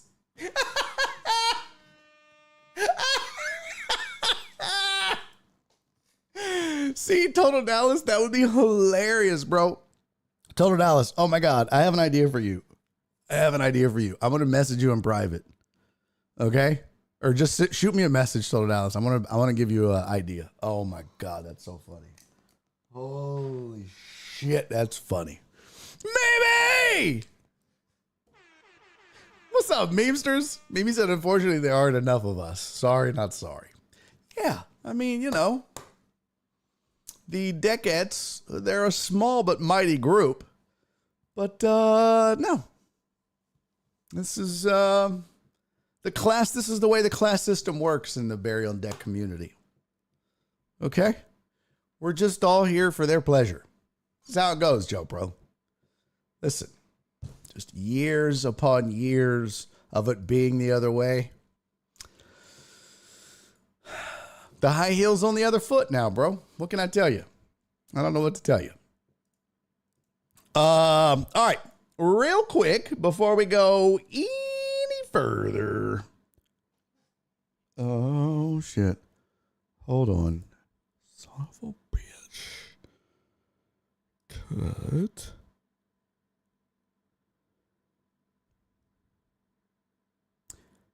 You dirty, dirty slut. Hold on a goddamn minute. We gotta hurry up and get to this car thing. And we gotta do a private hour? Fuck shit. May have to do some of the car buying in the private hour, Donna. You good with that? God dang. What is happening right now? What the fuck?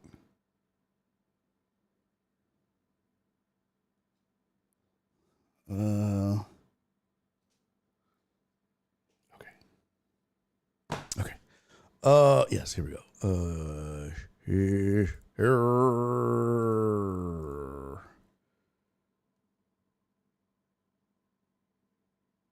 I don't know what's happening to my computer right now. Bitch, if you freeze up after all of this. Joe Bro said, fair enough. Y'all get your sump pumps ready. Basement's about to be flooded. All right. Before we get to part 2 of how to buy a car, right fast. I do want to say thank you to Donna, PB Dubs, Jen, Sylvia, and Cece, and Jeff Bell, who sent his in after the slide was made, unfortunately, sir. And he sent it in on a super chat. And Lord, I apologize. But Jeff Bell, because I tried to get the damn thing made and it won't fucking download now. I'm going to make you your own damn slide, Jeff. I'm sorry for that. I wanted to put you on the damn slide, Jeff Bell. Hold on. I'll do it while we're talking. But Donna, thank you for the $10 super chat. What the shit? Heck yeah! Oh my God! Look who I haven't seen in forever. Sauce God Meatwad. What? Holy shit! Yo, we haven't seen Sauce God Meatwad in forever. Holy shit! What up, Sauce God? Thank you for the 5 gifted subs, man. Much appreciated. Who got them? Lemonade Alley, Deco Suave, Willy Wonka, Deco, and Dan. Sauce God, how you been, brother? You good? Sir? Thank you for that. Very much appreciated, man. And Donna, PB Dubs, Jen, Sylvia, thank you for the Thankful Thursdays. Donna said happy Thankful Thursday. Sylvia said happy BOD Thankful Thursday. Jen, even though you work here, she said in one, she said Thankful Thursday. Cece said, happy, where to go? I forgot to Thankful Thursday because I have not a one brain cell left. I get it, girl. It's okay. It is okay. That's so funny. But thank you, sweetie. And then Cece already sent your sponsorship in for the contest, Perry. Cece got you covered. So yeah, thank you guys for that. And I do want to say, Jeff Bell, thank you as well. I can't get the God. You know what? Fuck this. I'll make one of my own shit. Some bitch. Hold on. I'll be goddamn. You fight me like this. Sauce God, where you work, bro? Sauce God said, been working. What do you do? I mean, you don't have to tell me where you work. What do you do? What do you do, sir? What? I'm always interested, like, what everybody's job is. John Dorier, gotta bounce diaper duty. See y'all in November. What? November? No, not November. See you Monday, sir. Okay, hold on. Download, bitch. Come on.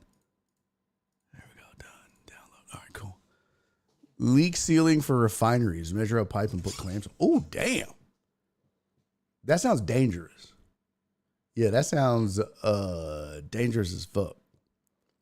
Do you like that sounds crazy dangerous. So do you have to find the leaks, or do they find the leaks and then tell you where they are and then you go and do the sealing? Are you in charge of finding them? Or are they like, hey, we've got a leak here, and then they tell you where, and then you go and repair? Pookie measures pipes too.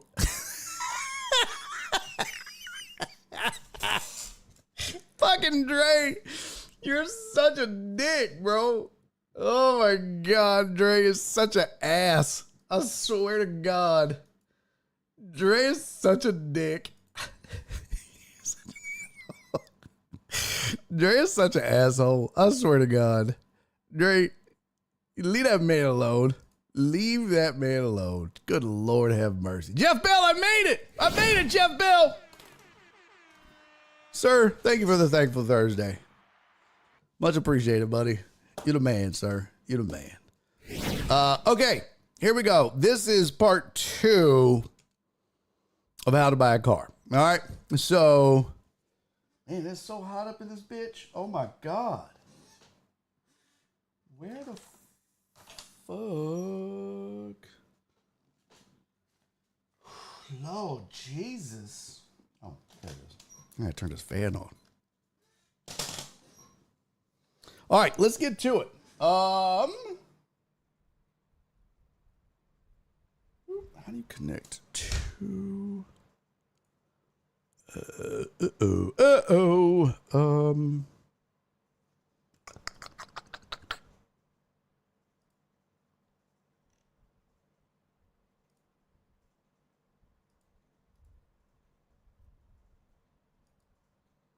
There we go. All right, so we talked. Oh,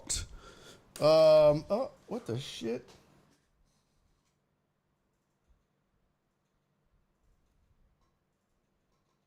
Oh, sorry, guys. Ooh, okay, 132, 168. Yesterday, we talked about. Why is this not working? Bitch. Why is this keyboard not working? What the fuck is going on right now?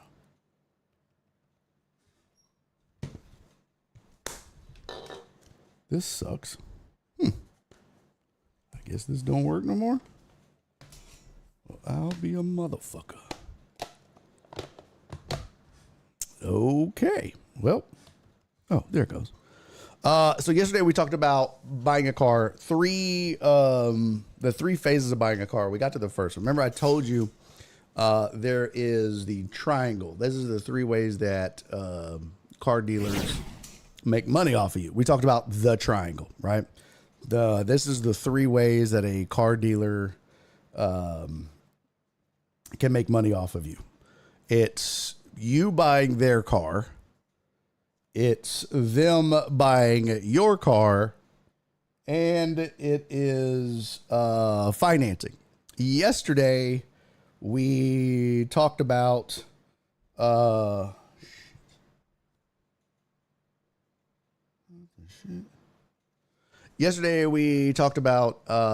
their car, and we talked about the strategies for negotiating. We talked about strategies for just shopping for the car, how to handle it when you get to the lot, how to handle the negotiation itself, being ready to walk away from the deal at any moment.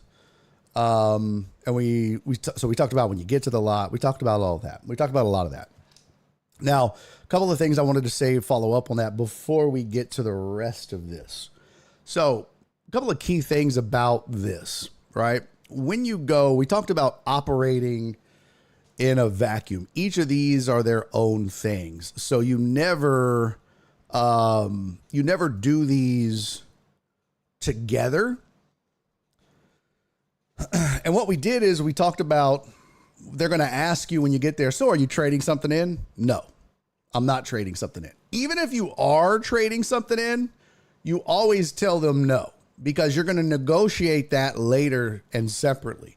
And so we talked about yesterday, once you get all the way through negotiating their car and you've got the price you want and you've agreed on the deal, you've probably had to walk away and leave, and they call you, come on back. You finally get the deal done, shake hands, you sign it, you're getting ready to go to finance. And then right before you stand up, you go, you know what? What would you give me for my car? And that's the beginning of phase 2, which is this part of the negotiation. So we've already done this. We've got this price negotiated. This is done. But now we're going to work on this. And this is a little bit trickier because this is a little more subjective. What your car is worth, this is a little tougher to deal with. This is a little more subjective, right? So there's a few tools you can use. Now, Donna, this doesn't pertain to you as much.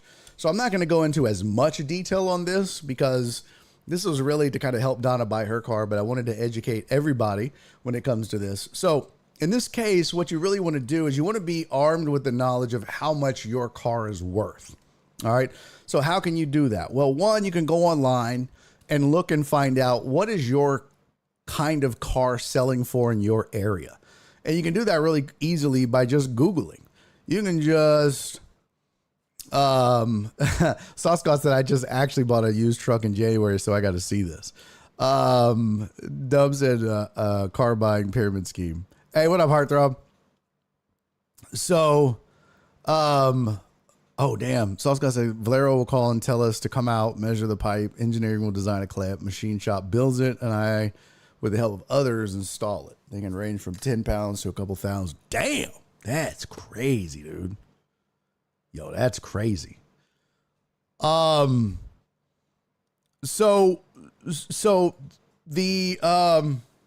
what, a couple things you can look at, you know, like what is your car selling for online, right? So let's say you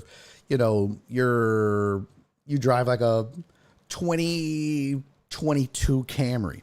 So you can just go out and Google 2022 Toyota Camry, and just see what they're listed for. Now that doesn't mean that's what your car is worth. That means that's what they're selling for. And that's okay, because you need to be armed with that as well. But there are tons of resources out there that will tell you what your car is worth. A couple of ones that dealers usually use, and this was back in the day, we used to use what's called the Kelley Blue Book, KBB. And that's a website that you'll find if you go to kbb.com. That is the Kelley Blue Book. And the reason it's called the Kelley Blue Book, it was actually a blue book that dealers used to have. And it would have every car listed all the way back, and it would have the year. And in there, it would have different line items or different values for each car. It would have left, middle, and right is what we would call it. So you would have left of book would be a term you would hear used. You would have book. You would have right of book. And these were all terms that car dealers that we would use in the business back in the day to determine value of a car, right? So your car in the old Kelley Blue Book pages. Back in the day, they would have these columns, and those values that they would, let's see if I can find one here. Oh man, they're not showing one. But they would have, so it would be wholesale, trade-in, and retail. And so that was left of book, book, and right of book. All right. And so that was kind of how they would determine what your car was worth. Oh, here's a good one. Well, this just has factory list, cash value. Yeah, this doesn't have what I'm looking for. No, I can't find it. Let's see. So they probably still have these.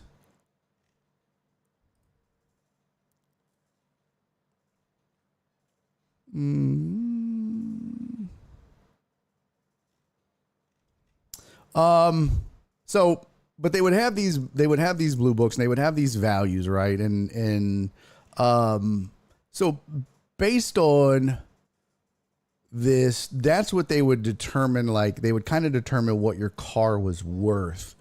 And here's some tricks that they'll use against you when they're determining your car. And I promise you, they're going to do this. So prepare yourself, because this is how they're going, because their whole job when they're trying to, as they begin to negotiate the value of your car. All right. So what's going to happen is the following. Uriel said, got a suspicious car parked in front of the house, closer to middle of the street than the curb. 2 people inside. It could be your HOA. A lot of times what they'll do is they'll have people drive around and make notes about all the houses that have violations. And it's usually a member of the HOA or like the president or whatever, and then somebody that they pay or 2 people that they pay, and they just drive around and make notes. So, but get your gun just in case. So this is, and again, this is all strategy, folks. This all matters how you handle this. Because remember what I told you yesterday? Everything that takes place in a car dealership is all geared towards them making money. It's just like a casino. Every single thing that they do is a tactic. Everything, right? So you're going to say right when you stand up, you know what? What will you give me for my car? I'm curious. I just want to see, what would you give me for my car before we go to finance, before I buy your car? So, hold on. So then,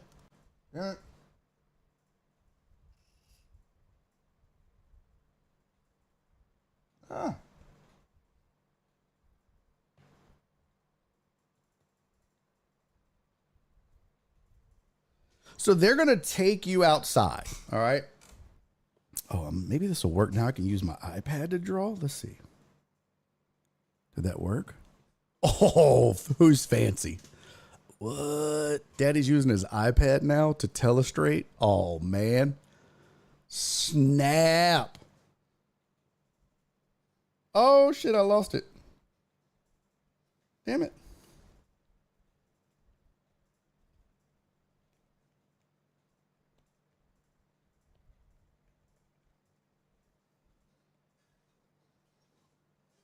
Oh, shit. Do I have to have it open the whole time? Oh, that sucks. Oh, there we go. Cool. So everything that they do is a play, right? So you say that. They go outside. Here's the first thing they're going to do. So they're going to say, take me to your car. As soon as they approach it, they're going to open it up and get the mileage. What year is it? How many miles does it have on it? You're going to tell them the miles. They're probably going to make a face. You're going to say, oh, it's got 80,000 miles. They're going to go. They want you to think that's a lot of miles. It might be. Okay. Doesn't matter if it is or it isn't. They're probably going to go, okay. Do you drive a lot? They're going to make something out of the mileage. Okay. Then what they're going to do is they're going to walk around the vehicle and they're going to touch every little dink and ding and scratch and dent and every little issue on the car. They're going to touch it because that's a tactic. They want you to see every little flaw in your car so that when they come back and lowball the shit out of you for the price of your car, you and you're mentally, you're like, oh, there was a lot wrong with it though. Remember all those things he touched? That's what you're thinking. You're supposed to think, man, he touched all of those spots that were bad. Nobody gives a shit about that. But that's a tactic that they use. So they touch all the spots that are bad. Sales tactic. It's 100% a sales tactic. They're going to look at them. They're going to. When did this happen? I don't know. Oh. And then they keep going. Do you know what happened here? No. This is all sales tactic. No one gives a shit about this. This has nothing to do with the value of your car. It has to be a huge like dent or something for that to really matter. This is all sales tactics just to devalue the price of your car, to lower it so that they can get more money out of you. All right. So that's what they're going to do first.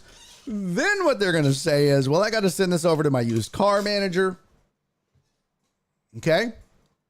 And then they're going to send it over there so that they can look at it. Now, this is a true part of it. The used car lot manager or the buyer or whatever, they do have to look at it because they're the ones that are going to have to sell it. And they're going to want to know, how much money can I make off of this car? What's the least amount I can give for it and the maximum amount I can get for it? And if I don't want it, could I sell it to somebody else or whatever? They're going to want to lowball the shit out of you. They're going to go out and look at it. And then they're going to look it up and be like, we don't want to fuck with this car or whatever. All right. So while they're doing that, the next question they're going to ask you is, so what do you think your car is worth? Because they want you to give a number. They want you to start the bidding. Okay? They want you to be the one to begin the process. And there's this old trick in sales. There's two tricks in sales, really. He who talks first loses. That's trick number one. Right? So there's this thing in sales where you're going through a negotiation and you get to a point where you go, I'll give you this. I want this. And then you both be quiet. And he who talks first loses at that point. Well, this is kind of the same thing. The first person to throw a number out oftentimes in this kind of negotiation, it's another tactic that sometimes you don't want to be the first person to throw out a number because they assume you're not educated and you might not know. They also want to see, how far apart are we? I mean, how much work do we have to do here? So my advice would be just to say, well, I don't really know. That's why I'm asking you. You know exactly what you want for the car because you've done the research. You got online, you went to Kelley Blue Book, you went here, you went there. You know exactly what you want to do. Okay. You know exactly what your car is worth. You've done your research. So you have that number. And Walt said nowadays you can find out what your car is worth roughly. KBB, get a CarMax offer, good for 7 days. Any dealership will match or exceed that offer. So that's the other thing is you can go to CarMax and get an offer, and it is good for 7 days. And I don't know, Walt, you may have bounced in late, but I just went over Kelley Blue Book and was talking about left of book, what book is, and right of book, and what those three mean. And it actually was a blue book that dealers, we used to use those back in the day. That's why it's called the Kelley Blue Book. It was an actual blue book, and it had wholesale, trade-in, and retail values. And that was left of book, book, and right of book. And rarely. And so the whole point was back in the day, and the whole point still is now on used car lots and when accepting used cars, is you're always trying to buy a car at wholesale, a trade-in, and sell it for retail. That trade-in value, middle book, you never want to be there. But as a consumer, that's kind of where you want to be. That's kind of the game, right? The dealer is trying to buy your car left of book and sell it right of book. And as a consumer, if you can sell your car middle book and buy a used car middle book, that's how you're winning when it comes to the used car game. That's the only way you're winning. If you're on the left, when you're selling, and on the right when you're buying, you're probably getting fucked. So you're really trying to land middle book when it comes to used cars. Rarely are you buying a car left of book and selling your car right of book. It just ain't happening, not in this business. They'd go broke. So you're always trying to land middle book. And this is where you're going to have to acquiesce sometimes when it comes to selling your car. You're just going to have to. But again, as I stated yesterday, there are advantages of trading in your car. So when it comes to trade-ins, for an example, let's say you're buying a car for $10,000. All right. Let's say that they give you, let's say your car, and this assumes your car is paid for. Okay. Car is paid in full and you're trading it in, and they give you $5,000 for your car. Well, now you're financing, here, let me do it this way. Hold on. This is easier to read. The car you're buying is $10,000. Jesus Christ. God, that's terrible. So the car you're buying is $10,000. They're giving you $5,000 in trade. And so you're now, you're going to finance $5,000, right? Well, that also means you're only paying taxes on $5,000. So if you never traded this in, you're also paying tax on the full $10,000 at 8.25%. So let's see, 8.25%. Well, that's what, $825? Let's see. Yeah, right. Calc 1000 times 8.25% is $825.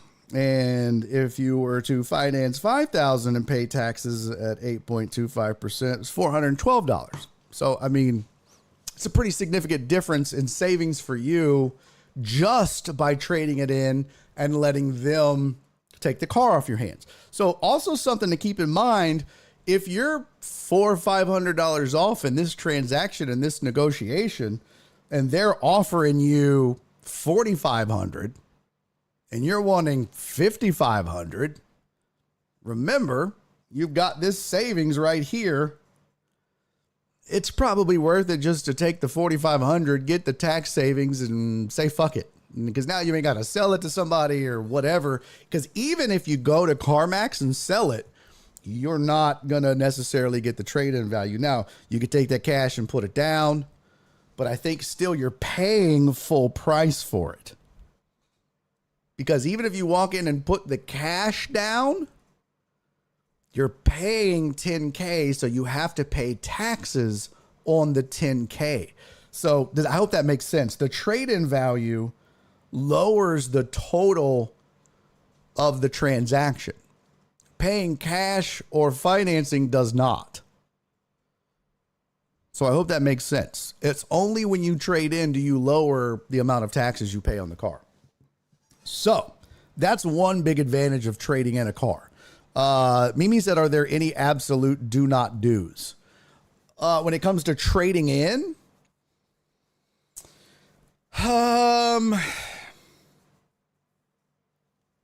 well, one of them is never take their first offer, period. Because their first offer is obviously never their best offer.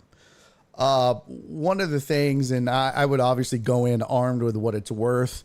And again, Mimi, I don't know if you were here for yesterday's, but when you've already negotiated the price of their car and you've got this done, we talked about yesterday that this is sold. So everybody in there knows we've got a deal. So now we've moved this off our inventory. The salesman's already spent the money. This is a done deal. They're ready to get you to finance because they may have not made a whole lot of money here, but this is where they think they're going to make up for it as a dealership, is in finance. Because this is a lot of times where dealerships make a shit ton of money off of you. So they're like, all right, we'll make it all up. We may not have done well here. You got us, but we'll make it up here. But that's why you throw this into this little monkey wrench into the whole thing, right? So in this part of the negotiation, the salesperson is actually kind of on your side now because they don't want to blow this deal. So you've actually got an ally because the salesperson's already spent this money. Trust me, as a guy who used to sell cars, man, once I had you done, I was like, man, don't fucking blow this deal for me, used car manager guy. Don't be so damn stingy. I know you got an extra $1,200 in there somewhere. You're just being greedy. I'm not still buying that car for that amount. You got it, bro. Don't fuck this deal up for me. Now I'm in there arguing for you. And that's why it's important to do it in this order. Negotiate the deal, get it sold, make them think you're done. And then right before you pack your shit up to head to finance, be like, well, what would you give me for my car? That's the important part. As far as the absolute do's and don'ts, just don't take the first offer and absolutely do know what your car is worth. And then just, then it becomes just a matter of your negotiating skills. And when it comes to negotiating, know what you want and start high, because they're going to start low. So if when it comes to negotiating, let's say that your car that you're selling it's worth, on average, you've seen it retail online for $7,500, but you're trying to get at about $5,000. You're trying to get $5,000 for it. They're probably going to offer you about $3,500. Okay. If you want to be at $5,000, you probably need to start at about $7,000, somewhere around there, or $6,500. If you start any lower than that, if you start at $6,500, if you start at $5,000, you're fucked. You're never going to get that. And it's the sad part about this. And the unfortunate part of this is the car dealerships are the ones that have created this monster, because they're the ones that have perpetuated this cycle of bullshit negotiating years and years and years. You can't just walk in and there's been no honesty in this business for years. So unfortunately, you have to start really high and they start really low, and there's this bullshit game that has to be played. You can't just walk in and put all the cards on the table and be honest with each other. It just doesn't work like that. It's a game. You've got to play this stupid ass fucking game. So that they're starting here. And if they're starting here, they really want to be probably about here. Okay? And they know that if you're starting here, you probably want to be here.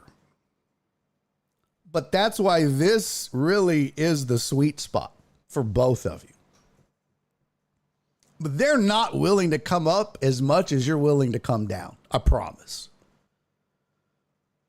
But you've got to be willing to say, if you're willing to do 5K, are you willing to do 5,000? Are you willing to do 4,500? And in most cases, you should. Now, would I do 3,500? No. But if I'm willing to do 5,000, I'm willing to do 4,500. Would I do 4,000? No. But this is about as low as I would go. But I would start in this area, and this is where I would be like, this 6,000, that's where I'm getting firm. 5,500 is usually my pretend walk number. This is about where I'm like, okay, you're going to blow the deal at 5,500. I'm out of here, bro. If you're going to insult me, see, it's all a charade. It's all an act. I'm totally willing to go here. They just don't know that. But I've started at 7,000 or 6,500. They've started at 3,500. And then I'm like, 3,500? Are you crazy? Bro, these things are selling for $7,000. Sir, that's retail. Okay. And wait, that's not how this operates. Okay. So you're telling me I can't get $7,000. Well, I'm not taking 3,500. You're out of your mind. That's ridiculous. Right? And then they're like, well, all right, we'll give you 4,000. 4,000? I tell you what, you know what? You're not going to give me 7. I'll take 6,500. Sir, this is insane. Buddy, I could go out and sell this car for 6,500. Well, then go do it. I don't want to do it. That's why I'm asking you. I'm not a car dealer. You are. But I'm certainly not going to sit here and let you rip my head off. I mean, where's the customer service? Am I going to have to hop on Yelp when all this is over and tell people how rude you are and how you rip people's heads off? And now I'm using tactics like mentioning customer service and reviews, because here's why. At the end of all of this, they're going to ask you to fill out a survey. And they're going to say, please make sure you fill out the survey and give us all good reviews. And at some point in the negotiation, you use that as a tool. And you say, and it might be here because you won everywhere else. This might be the point where you go, hey man, just keep in mind that if this transaction does take place, I know that at the end, you're going to want me to fill out a survey and say how good it went. You might want to keep that in mind as you sit here and try to rip my head off on my trade-in. Now, let's get to a number that's more realistic. And then they go, I'll be right back. So use these tools to your advantage. You know the game. You know that when you buy a new car, they're going to be like, oh, please make sure you give me all fives or all tens or tell them that my service was great. No, buddy, you're going to earn that. And the way you're going to earn that is you're going to earn that by giving me my $5,000 on my trade-in. But we did this. No, we've done that. We're here now, pimp. We're here now. Well, this is all part of you getting tens. We're doing these one at a time. Use it, man. Fuck them. It's you against them. This is your money. So use it. Okay? All right. So that's in a nutshell your trade-in. Now, it's very important. What up, Papa Bane? It's very important to know something. When you go buy a car, one, you never talk about the next step. These are the 3 steps, right? We talked about the triangle. This is the triangle. This is the 3 ways in which a dealer makes money off of you. 1 is never connected to 2, and 2 is never connected to 3. They all operate independently of each other. But you are prepared for each one individually. So you know what their car is worth, and you know what price you want to pay for it. You know what your car is worth and what you're willing to accept for it. You know, you've looked it up in KBB. You've looked it up online independently. You've gone to CarMax and gotten an estimate. You've done all of that, right? The third thing, and the most important thing when it comes to buying a car, and a lot of people don't realize they can do this, but when it comes to buying a car, the place that most people get fucked is finance. This is where car dealers make most of their money. This is where dealerships make up for all of the money that they lost in these deals. The finance guy probably could have been a school shooter. Okay? The finance guy is probably the meanest, biggest dickhead in the entire organization. He's the most cutthroat. He's the shrewdest negotiator. He's the meanest. He's the nastiest. And I promise you this. And you think that these were tough? You had better bring your A game when you get to number 3. And what sucks the most is by the time you get here, you're fucking exhausted. And they know that. This is why it takes all fucking day to buy a car. As I told you, everything is planned. They want this to be a long, drawn-out, exhausting experience. Because by the time you get to number 3, you're exhausted and you're just ready to go. So it's easier to just say, yes, just give me the goddamn tint. Yeah, give me the undercoating. Okay, fine, I'll pay $250 for window etching. What even is that? But whatever. Fine, I'll pay for all that. Whatever. And all of those little things, this 200 here and this 75 there and this 350 here. And before you know it, they've tacked on thousands of dollars to your shit. Not doing that. Not doing that. You've got to watch the finance guy. They're the most cold-blooded of them all. Okay?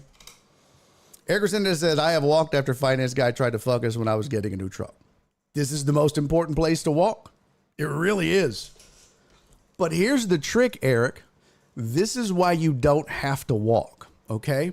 This is the most important thing about buying a car. If you've listened to nothing else I've said to you, listen to what I'm about to tell you, everybody. Before you ever go buy a car, have your own financing.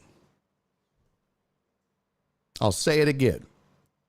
Before you ever step foot on a dealership's lot, before you ever back out of your driveway and head to that dealership's lot, you should already have guaranteed financing from another source. A lot of people don't even realize you can go somewhere else and get your loan. Do you know that most credit unions around this city, you don't even have to actually be like some sort of specialized person to be a member of that credit union? You just have to live near them, or, you know, there's like Nora we got hers at Members Choice Credit Union. And to be a member of that, you either have to live in or work near one of their branches to be a member. Fucking what? It used to be credit unions were super exclusive, right? They were super exclusive. Now, there's so many loopholes to be a member of credit unions, just about anybody can join one. And the thing about credit unions is they have great interest rates. Great interest rates, okay? So, Donna, this is the best part.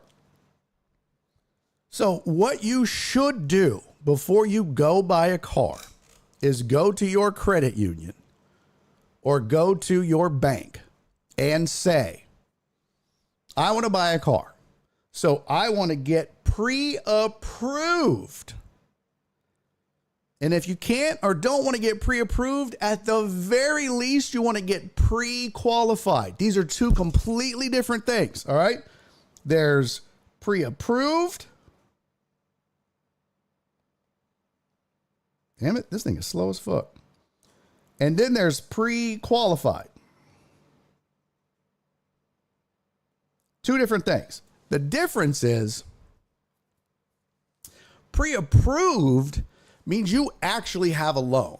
All right. So what Nora and I did is we went down to Members Choice Credit Union and we got her pre-approved. And so what they did is they run her credit. They look at her bills and her income and her finances and our household income and all that shit, her debt to income ratio, just like we're sitting in the finance office at a dealership. They go through the entire process, pull her credit, everything. And then they come back and they say, okay, this is how much you're approved for. So when you get pre-approved, they say you're approved for, I'll just throw out a round number here. You're approved for $30,000. Okay. That's your loan amount that you have been pre-approved for. Now you don't have to spend that, but that's what you're pre-approved for. You have a loan. Here's $30,000. You can go out and buy whatever you want up to $30,000. Pre-qualified means that you can buy a car through them, that your credit is good. So they basically check your credit, look at your bills and go, yep, we would approve you for a loan based on what you've submitted. They don't take you through the process. They just have somebody look at it and go, yeah, we think you'd get the loan. Looks good to us. So you get what's called like a pre-qual letter. And then the other one is you actually have a loan. Okay. So in one case, you have money, that's pre-approval. In the other case, you have a letter, a pre-qual letter. In either way, you have secured some sort of good to go from a credit union or outside financing source. This is so important because why is it important? Because you now know what your interest rate is. You know exactly what interest rate you can get through this credit union or this outside financing place. This is why it's important. Okay. Here's the process you're going to go through when financing goes down. Okay. So You've gotten the price of their car. That's done. You've finally negotiated the price of your car. That's done. We've gone through that rigmarole. And now they're going to make you wait. Again, you ever notice that once you do all that, you sit and you wait and you wait. They're wearing you down. They're making you tired. Eric Resendez just said that. He just said he left because I was tired. That's the point. They want you to be tired. It's easier for you to say yes to shit that you don't want. So at this point, once your car's done and their car's done, you wait and you wait and you wait. And then before you actually go to finance, you have to go through a bunch of bullshit. Now, dealerships do it different ways. Sometimes you do this all in the finance office. But now, like with Nora, they had just a specialist who tries to sell you all the bullshit. And this is stuff like tint, extended warranty, undercoating, rust proofing, window etching, all of the dealer add-ons. Folks, opinions on this vary. I will tell you, as a guy that worked at a dealership, save your money. This shit is not worth the cost you will pay a dealer to do any of it. If you're dead set on rust proofing the underside of your car that's already basically been rust proofed at the factory, okay, just go do it afterwards.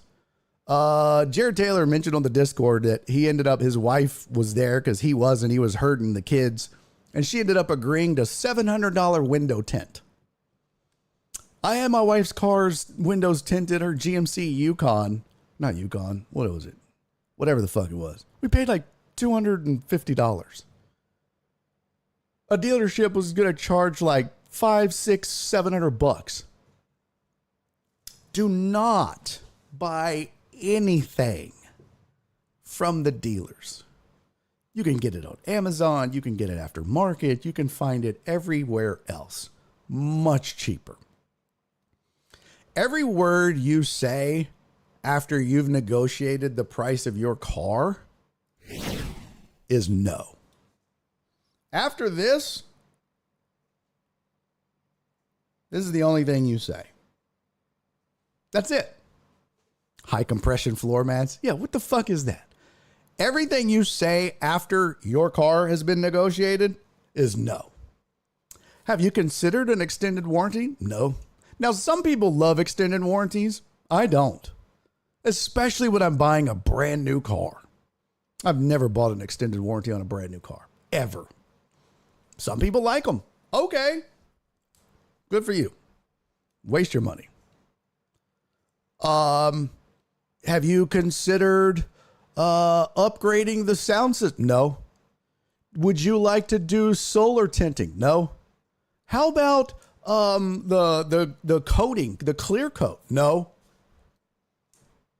I mean, literally everything they offer. No. And even Nora will be like, babe, you're rude. I don't care. I don't want this shit. You know what I want? I want to go home. So no to all of this bullshit. No. It's literally a no for me, dog, on everything. Yeah. Mimi said gap coverage. No. Fucking no. No thanks. I'm a no on gap coverage. Now, there are some people that have bought gap coverage and they have sweared by it. And let me tell you something. Good for you.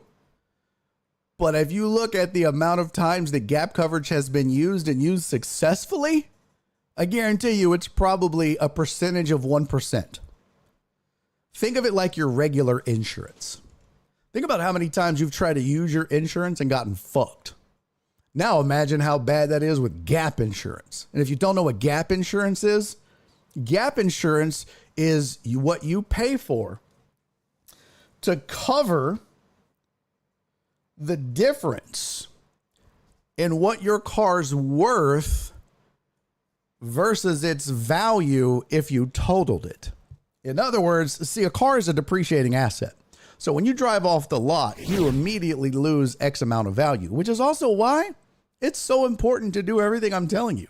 You got to get every goddamn penny you can and save every goddamn penny you can, because you're negotiating on a depreciating asset. See, that's why dealerships, they go, oh, it's only $10 a month. Bitch, it's my $10 a month. Fuck you. Well, I don't want to pay that extra $1,000. Well, it's only, I mean, that comes out to be X amount. I don't give a shit. This is my money, bro. But if you buy a $20,000 car,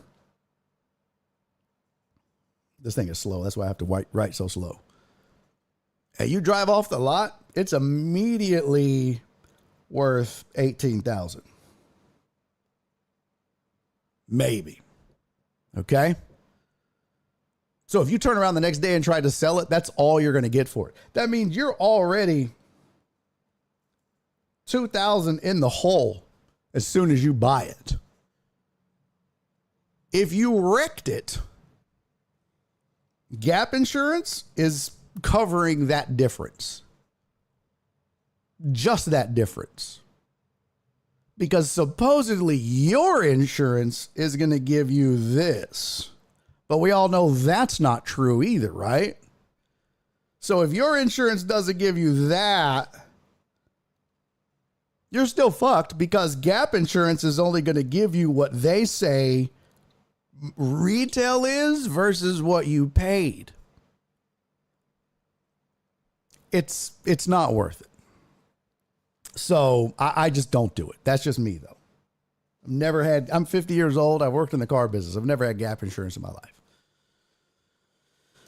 Mimi said, I'm rude by the time we get to finance because it all pisses me off. And it should. Eric said, I'm Mexican. I know a guy that knows a guy that can do it for 24 pack of beer. What should answer to every question? Yeah, no shit, right? Drive that bitch off the lot. It depreciates like $3,000. Yep. It's a depreciating asset. So, here's the thing about finance. Okay. You go in because you've got your financing. You've got, what up, Uriel? You've gone in, you already have your pre-approval letter or your pre-qualified letter. So you know exactly what your interest rate is. Let's say you're going in and you can, and again, I'm just using round numbers here.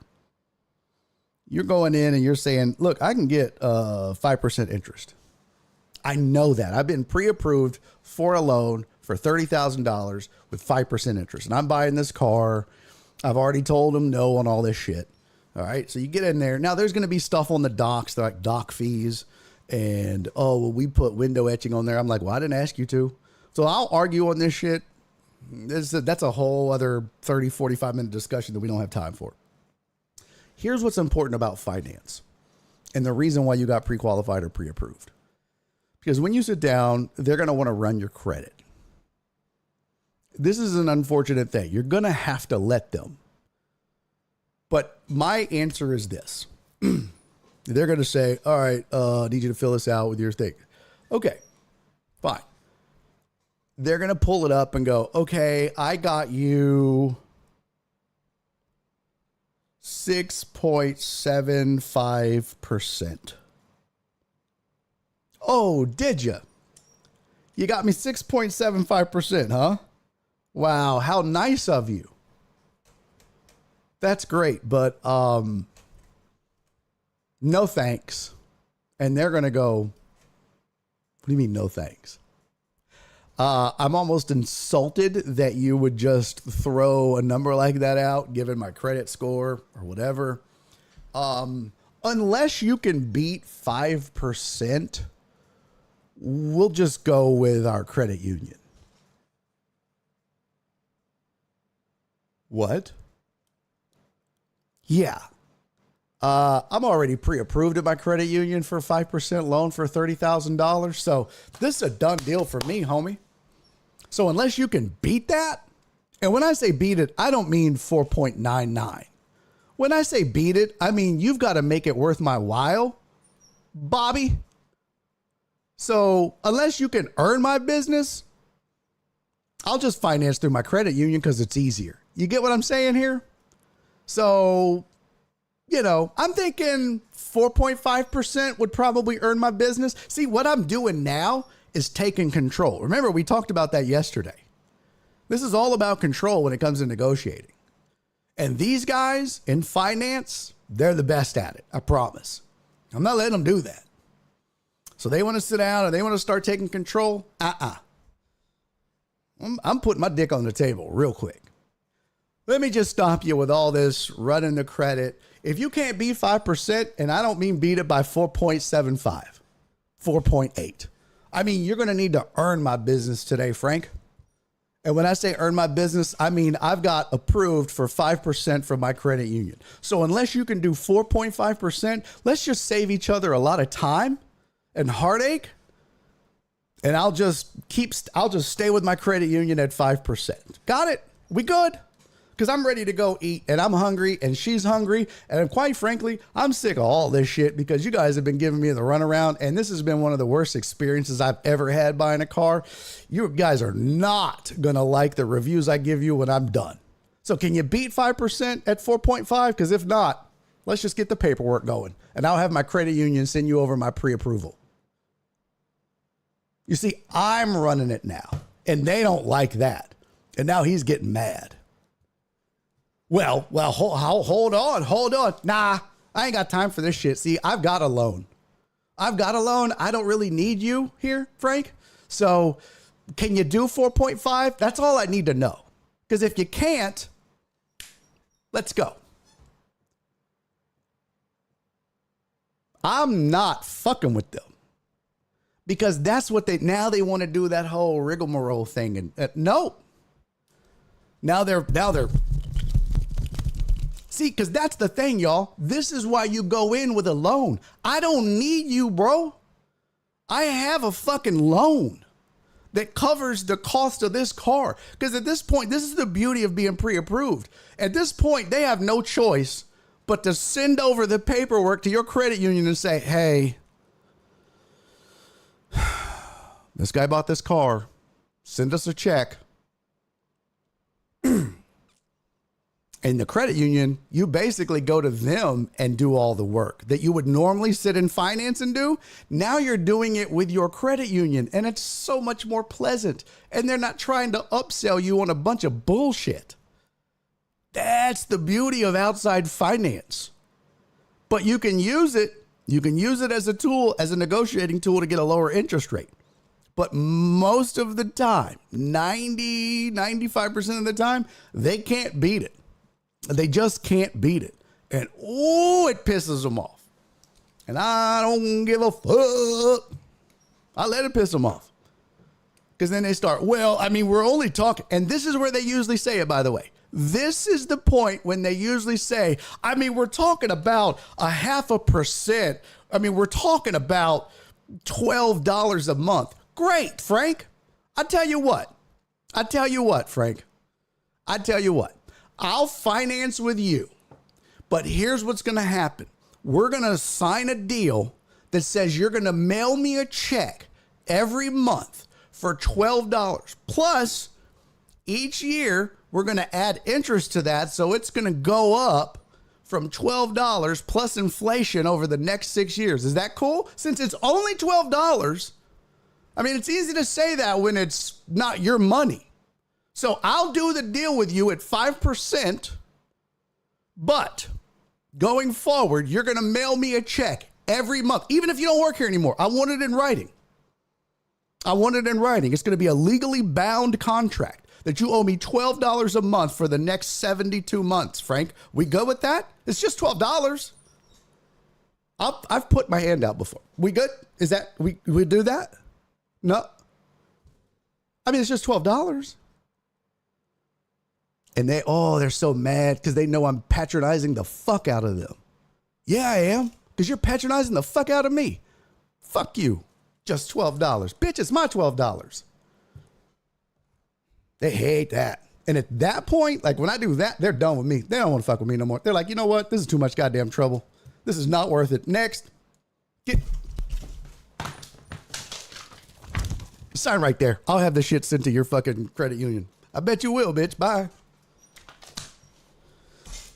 But if you don't go in with a loan and you don't go in with your own financing or at least a pre-qual letter knowing what your interest rate is, you have no way to negotiate in there. Like you have no way of negotiating. You have no idea what you can get. And now you're at their mercy. And I don't really know what to tell you at that point other than to fake it. Go out and look at what a good interest rate is and pretend like you can get it. But if you have shitty credit, guess what? That's going to be tough. So the best thing to do is to know what your credit is. If you're in that situation, you've got to know what your credit score is. You've got to know what kind of loan you can get, even if it's bad, and know what kind of interest rates you can get. And even if you don't have great credit, you can still negotiate. Let's say your credit is less than stellar and the interest rate, a good interest rate is 5, and the best you qualify for is 7, which is not good. Still, dealerships, knowing you have bad credit, are going to come in and say, well, you got bad credit, so the best I can do is 9. Oh, really? That's crazy, because I know even with my shitty credit, I qualified for a 7. So good luck. I'll go get my 7% from my bank. And when I fill out the survey, I'll let them know that their finance guy is a weasel and tried to add 2% to my financing and lost the in-house financing deal because of it. So we'll just do that. How about that, Frank? How do you feel now? But you gotta be armed, you guys. You gotta go in with this shit already done. Those are the keys to finance negotiations. So, all right. I hope that was helpful. I hope that was beneficial. Here's the important part, and I hope you picked up on this. You cannot be afraid to be an asshole. Some of you, that's not your nature. Doesn't matter. This is what you got to remember. They look at you like you're taking food out of their baby's mouth. Well, guess what they're doing to you? The same fucking thing. Because I look at it and I'm like, you're taking food out of my cat's mouth, bitch. I will punch you in the face. So, Donna, I hope that helped. I know you're probably gone because you got Pilates. But I hope that helped. I hope that was... Yeah, Todd, what up, Todd? Todd said, embrace your inner Dennis Leary. You have to. It sucks. I wish it was not like this. I don't like this. I don't like this process. It's nerve-wracking. It's not fun. It's not fun. It sucks. But you got to do it. They did this to themselves. That's the problem. But remember, man, once you get past that first part, or even if you need to use it in the first part, use that survey. Use your knowledge, your pre-qual letter. Use how much you know your car is worth. Use how much you know their car is worth. Use all. Joel is not laughing. What up? Donna said, I'm here listening from the car. Okay, good. So Donna, big thing, and I know you're a finance lady, so you probably know this already. But I don't know if you absolutely have to go tomorrow or what time. But if you can get on the phone tomorrow and get pre-qualified at the very least, or at least get pre-approved for a loan tomorrow, do it. Do it. It'll help you so much in financing when you negotiate. All right? All right. That's it. So, this sucks, but...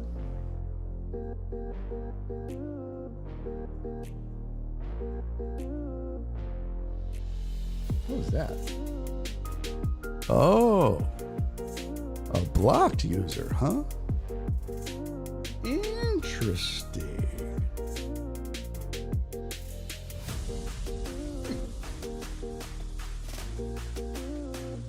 I didn't realize Joel is not laughing as a blocked user. Yeah, well, I guess we gotta go back to them being blocked. Wonder what they got blocked for. All right, Donna's got that part covered. Excellent. Papa Bear, glad you enjoyed that, man. So we went way late. Probably gonna break the streak. Sorry, guys. No private hour this week. Oh, damn it. I'm sorry. I'm so sorry. I hate it. I'm sorry.